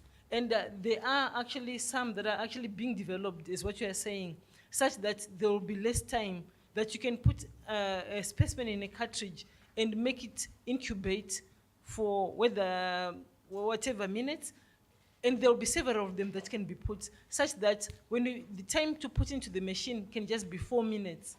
So, as I have said, there are new technologies that are actually coming up to reduce the time, and before we can actually use them in our country, we have to evaluate, do they work as the same manner as the conventional machines that we use? So there are developments towards that, so that the time can be less.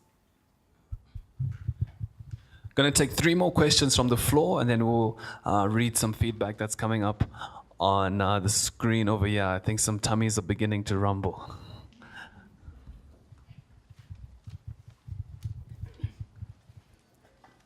Thank you. Afternoon, everybody. My name is Tendai Tambudze, and I'm a chemical engineer, amongst many other things. My question is for Sir Nige.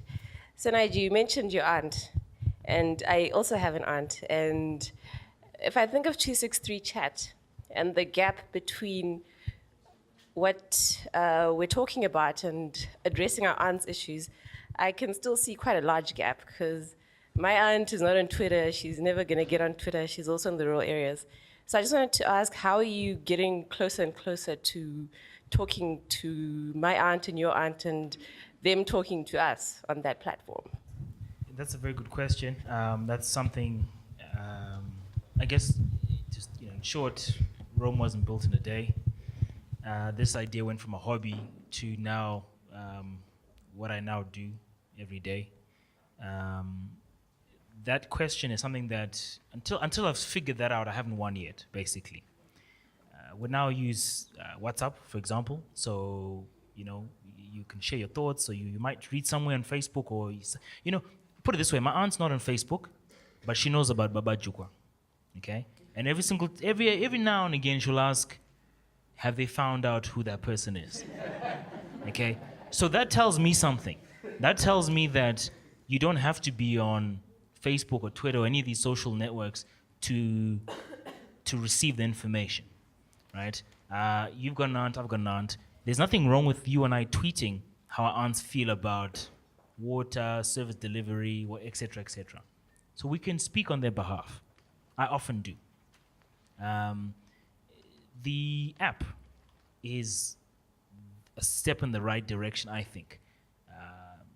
We're trying to design it in a way that you can text us and it'll appear on the feed. So my aunt can do that. She's got a phone, she can text. So that's one way of trying to talk to our aunts. We're trying to get them to share their thoughts. We're still trying to figure out how we can talk back to her, but at least she can talk to us, and that's a step. So long hours, we're working on it. I know Sonaj, we've had conversations. He's also thinking about taking 263 chat to the people, to different provinces, right?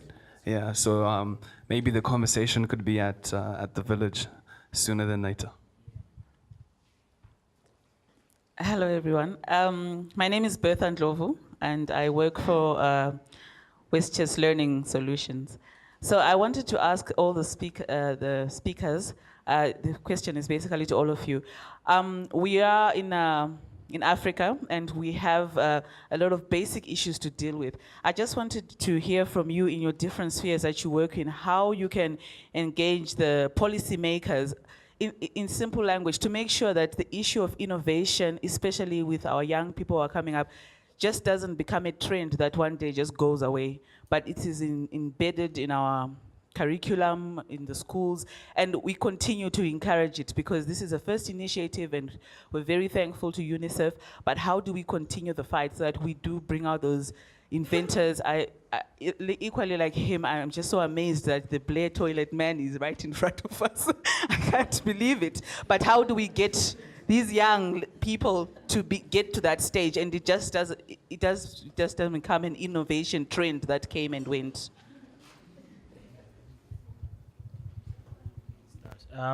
That's a very good question. Also, what I've done, I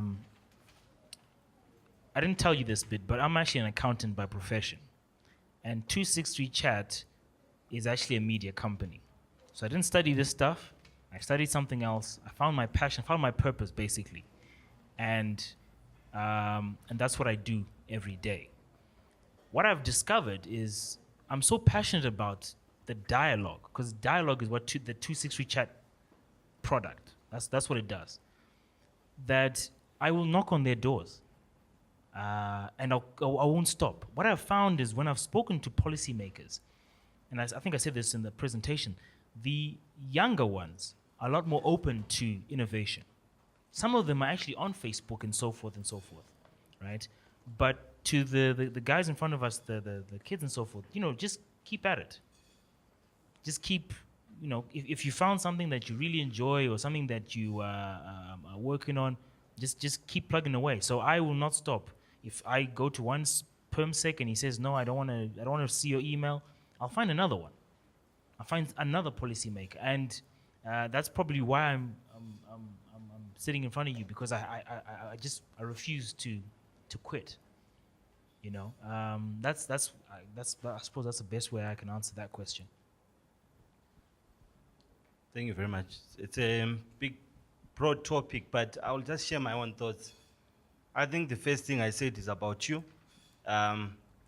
what you can do, not what a minister can do for you.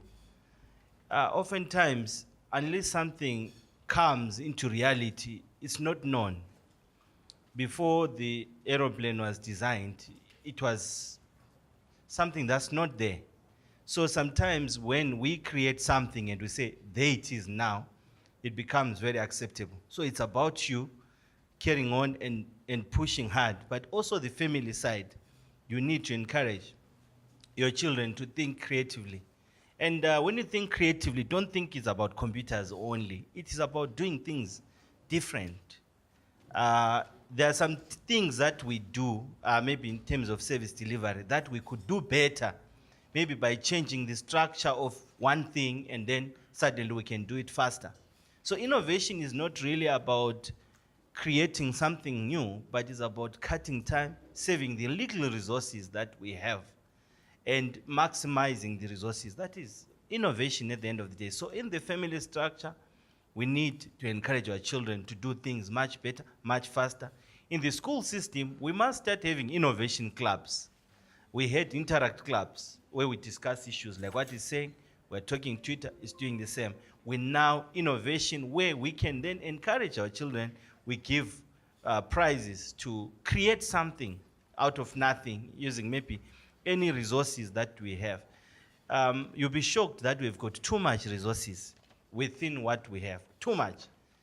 If we look at the clothes that we have at home or things that we throw away, it's too much. But what can we do with it? So we need the school structure. And of course, then from there, government can listen by seeing the improvements that happens in the community level, then it gets moved up. Finally, we as Zimbabweans must recognize each other's creation. We must recognize if he's doing something great, well done. Not to only recognize what someone outside the country is doing and say, that is good, this is bad. If we start consuming our own products, then people will then be encouraged to build those. I think those are my thoughts. Thank you. Really, I would also like to echo the same sentiments. I think our education system should also involve innovation as a subject at grassroots level. Really, we should also give school kids the challenges which are being faced by the country. You will find out that really these guys have got new solutions to our challenges. I think basically that's all. I would like to just say that as for me, I was just an average student at school. Even at the university, I was just an average person. You know, not even coming first or last, but somewhere in the middle. But it's because I was interested in science. That is why I took even when I was married. That's when I did my master's degree, even my PhD. But it's because I actually had the passion, you know, to actually find out what it is that is going on. So it's important that you have a passion of whatever it is that you want to do and really pursue it. And, you know, and then you can actually ask yourself, what is it that I can do to change the world for other people? So really, you must, when you really want to succeed, be a servant to other people and really work hard at it, you know. And you know, you'll just come up, and yet the other people who used to come first and what, but they've not even done any PhDs or anything. But it's important that you work hard in whatever it is that you really want to do, and really see to it that you serve other people in need. Thanks, but that's a very challenging question that you put, of course. In fact, the roots of what's in the curriculum were laid down years ago, and I remember in the 1980s, some of the things that we talked about today were actually placed into the curriculum. The bare toilet, I think, is already inside the curriculum.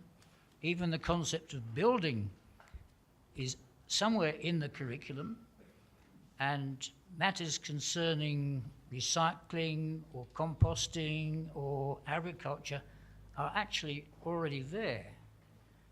I think that what some of us need to do is to convince the decision makers on the curriculum that we need to update the curriculum.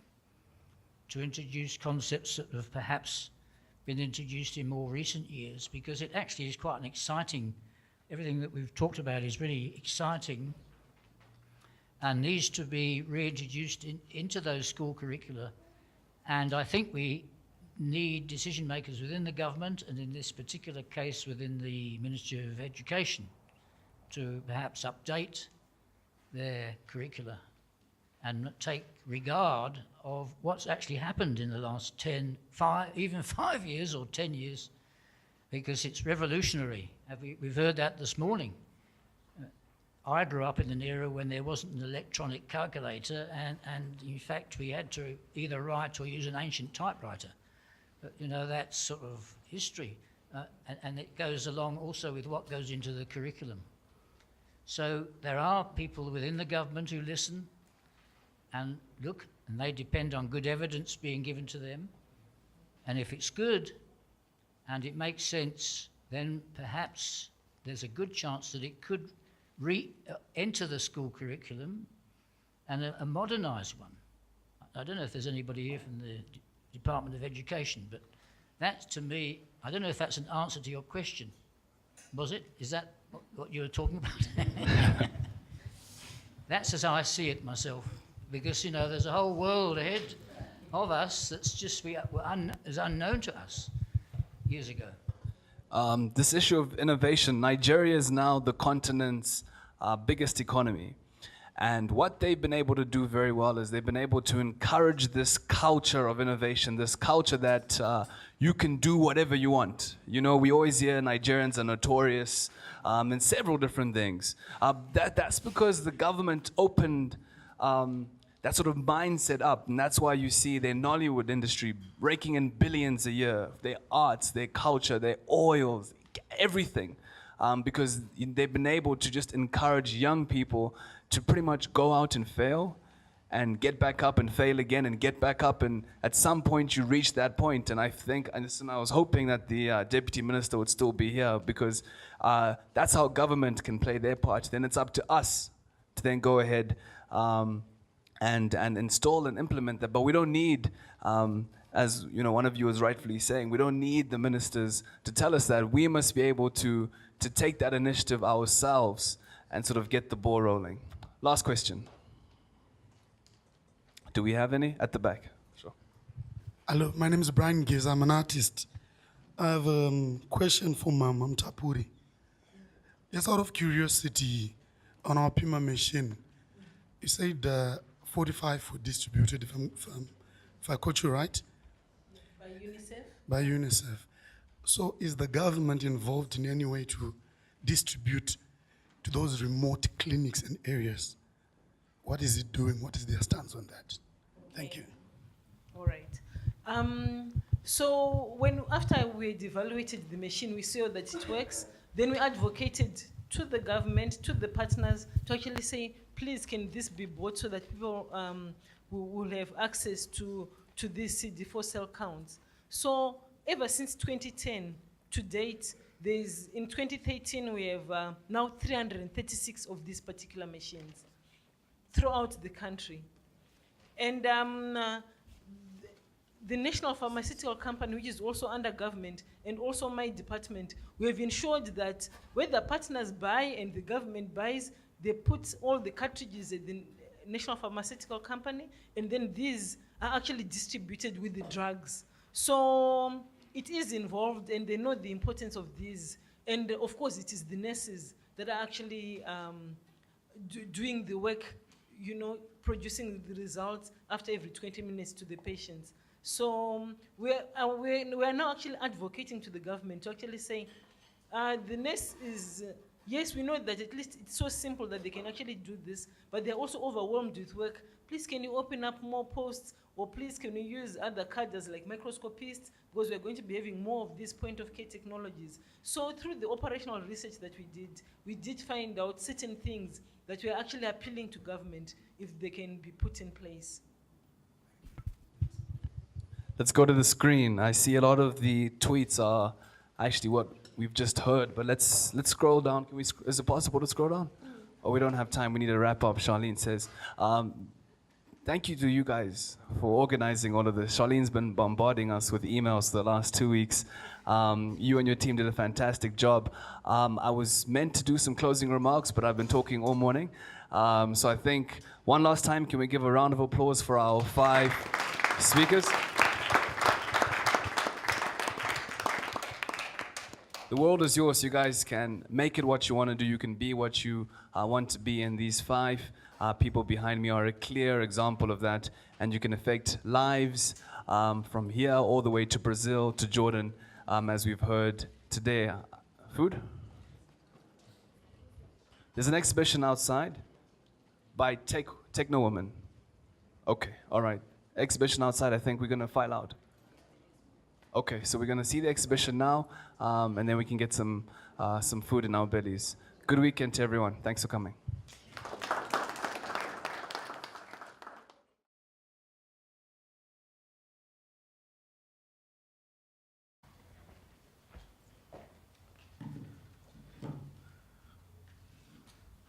Well, thank you very much, our Master of Ceremonies.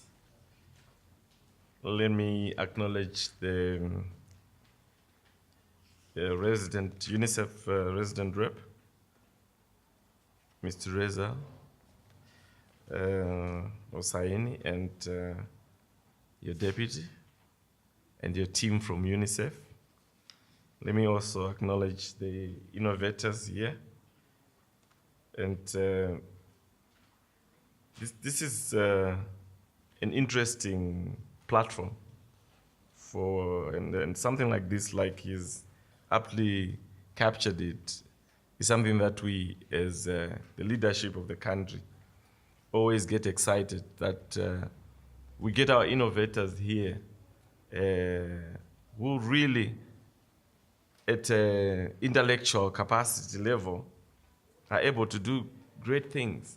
Most of the time, they don't have the platform to do those great things, or for people to appreciate what they do. So this is really an excellent initiative for UNICEF. Let me congratulate you for running with it. I'm delighted that UNICEF has organized these talks to promote dialogue and innovations that have the potential to benefit children, especially the poor and marginalized children. The world we live in today has made progress. Child mortality is declining, school enrollments are rising, and technological breakthroughs are taking us into a territory no one thought possible only decades ago. Technology is taking root in Africa, more evident in mobile phone technology, which has not just made communication easier, but has revolutionized the way we do banking. I think you all are aware of the way people who never used to bank are now on EcoCash, and they can save on EcoSave. It has really changed, and they can get loans on the same platforms. The way we transmit real-time data, and the way we monitor programs. Mobile phone technologies are being used all over Africa to solve problems and address inefficiencies. But innovation is not only about mobile technologies. It is about out-of-the-box solutions that can solve some of our most pressing social problems. In this regard, Zimbabwe has always blazed the trail, especially in health and education. We were amongst the first African countries to adopt the expanded program for immunization and the supermarket approach.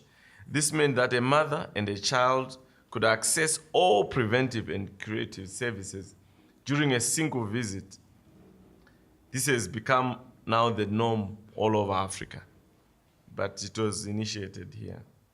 You also hear of how low-cost water and sanitation inventions by Dr. Peter Morgan that have not only been adopted by the government of Zimbabwe, but are also widespread use all over Africa.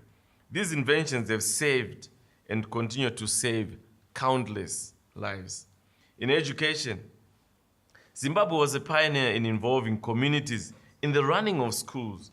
The concept was, and still remains, so strong that almost all primary schools were built without any monetary input from the government. Today, community participation is now regarded as an integral part of child-friendly schools. We need to recover our pioneering and innovative spirit. I challenge all the thinkers, the engineers, the doctors.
Good morning, everyone. Good morning, everyone. There you go. Honorable Deputy Minister in the Ministry of Health and Child Welfare, Dr. Porchmedza. Country Representative of UNICEF, Mr. Reza Hosseini. Deputy Country Representative for UNICEF, Dr. Jane Muita. Ladies and gentlemen, boys and girls, I'm sure everyone's happy that they got to miss some school this morning, right? Good morning and welcome here to Alliance Francaise for the first UNICEF Activate talk here in Zimbabwe. It's the second time that it's in Africa, but we're glad that the next edition is right here home in Zim.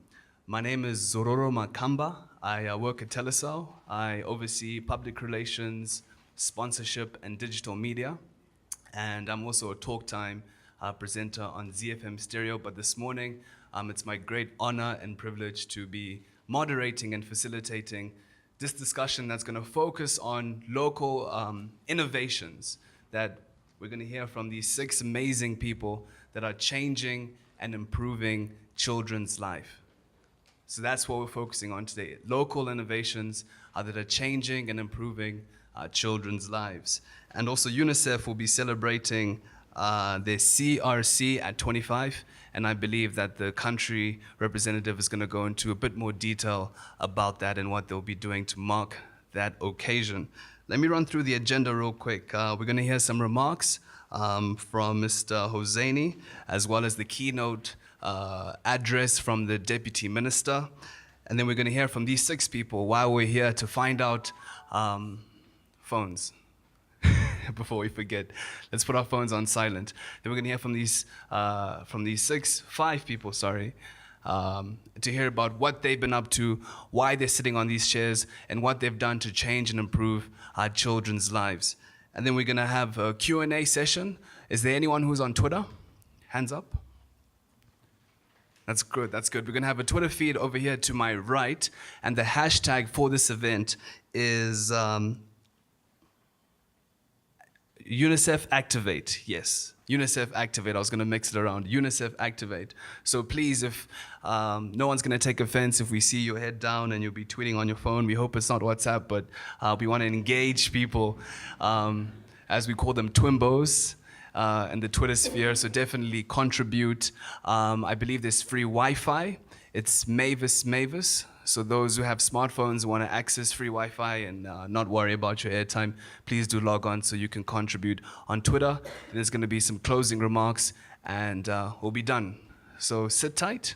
Hope everyone enjoys this. Abuse, violence, and also very often their opportunity for better life is robbed because they do not have access to services and they do not have access to equal opportunities. So as the point is that as the world moves ahead, is leaving some of its children behind. And that, therefore, equity that we are all here today for means that every child has an opportunity, deserves an equal opportunity to life. Innovation for equity means that we find ways of removing barriers that denies children to grow to their full potentials. Another thing about innovation, there was a time that innovation was very much a monopoly of the few in few capitals around the world. But the very fact that we have these innovators here, it shows that innovation now it's possible that it can happen anywhere, any part of the globe. And we in UNICEF, we hope that by having this activated talk, we will bring these innovators of the world together and help, first of all, help to, in the areas that we can help to expand and scale up the innovation that they have had, but at the same time tell the world that there is a bottom-up approach also to innovation that can actually make the life of, make a difference in the life of children. So we are all delighted to have you all here. Thank you so much for accepting our invitation. We look forward that our innovators, Zimbabwe innovators, they actually shine in the global setting that we will have in November in New York, and we set an example that some of the good work that you have done in Africa could also be seen and could also be heard around the globe. Thank you so much for coming here. I look forward to hearing the outcome of your dialogue with our innovators. Have a good day.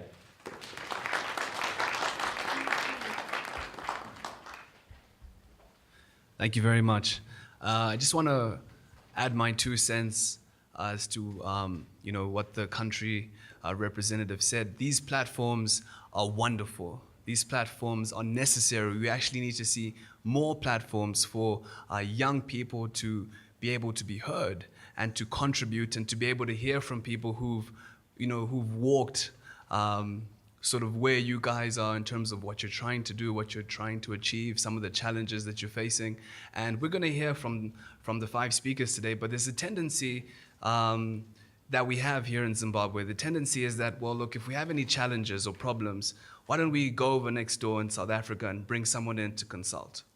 And I'm sure the Deputy Minister, you've probably heard, well, why don't we get someone from China? Or we fly people in from India with regards to things in the health industry. Or let's bring someone in from the West because they're established, they have a big name behind them, it's a well-known country. But we have people who are changing lives right here in Zimbabwe, and I think we should be able to celebrate that and really embrace that and begin to tell our story and push that, and I'm sure you're going to hear that throughout this morning, so that's just something to keep in mind. Up next, I'd like to ask the Deputy Minister to come and give the keynote address. Dr. Porchimeta.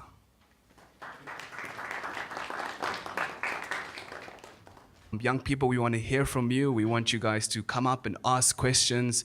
We want you to challenge these people and tell us what you guys want now, what you want in the future, because you guys are the leaders of tomorrow. We hear that all the time.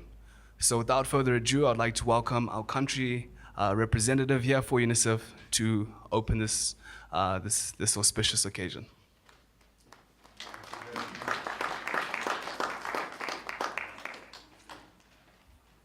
Good morning, everyone. And sorry for the delay in starting. There was a bit of confusion, but we're delighted to have our guest of honor, Dr. Paul Shumatsa, the Deputy Minister of Health and Childcare and a dear friend of us in UNICEF. Also, I would like to welcome all of you, young people, children, adults, and especially to our innovators. Today is your day. This is, as you heard, is the Activate Talk of UNICEF in Zimbabwe, the second country in the continent that is conducting this Activate Talk. And as you briefly also heard, This year marks the 25th year of the Convention on the Rights of a Child. And most of you children, you know, that was a milestone 25 years ago where the governments of 182 countries, they came together to ratify the convention. In the lead up to commemorate the events on the 21st of November, UNICEF is organizing a series of talks on innovation for equity in 25 countries. So we are one country, Zimbabwe is one country among the 25 countries around the world that conduct these Activate talk. What the event does bring, as it was mentioned earlier, it brings together experts, innovators, and thought leaders from all walks of life to discuss their innovation and how collectively we can change the world better for children. But let me just quickly say, why innovation for equity? Definitely the world of today is much different from the world that we had 25 years ago when the convention was approved. And also it's a different world for the children like you. When I was your age, the nearest phone booth, the nearest telephone calls were at least 10 kilometers away from where I was living. But where is it right now? How far is a telephone from you? How many of you have a cell phone? Bring it up. You see, it's not even an arm's length distance. So that's the way the world has changed. And also, if you look at the life of the children over the past 25 years, we see because of the efforts of a lot of people, for example, in the health sector, we have seen a sharp decline on maternal and child mortality. We see when we had the convention, more than 12 million children every year, they would die of preventable diseases. Now that has gone to about 6, a little more than 6. So there has been a huge improvement. However, what we see that despite all those changes, unfortunately, the world is not good for all children. Millions of children, they live a life of poverty, they are exposed to sexual. Scientists, technology enthusiasts to rise to the occasion. The social problems we face are well known. Lack of access to services, poor quality of services, and so on. But it's not always the case that the solutions lie from outside. And I think Mr. Makamba put it very well here that sometimes we look to the east, sometimes to the west, sometimes to the south, but we don't look to ourselves. And yet, we only start to make progress when we ourselves initiate change and pursue that change. So we're glad that it's happening, and we as government will really be backing this all the way. We need new ways of thinking, new ways of doing things, and we need to cultivate a very strong social entrepreneurial spirit, one that refuses to accept things as they are and seeks solutions that will better the lives of others. This is the essence of UNICEF's Activate talks. It is my sincere hope that you listen to the presenters this morning. You will be inspired. As you listen to them, you will be inspired to be a problem solver, someone who will be remembered for the good that you brought to our nation and to mankind. I thank you.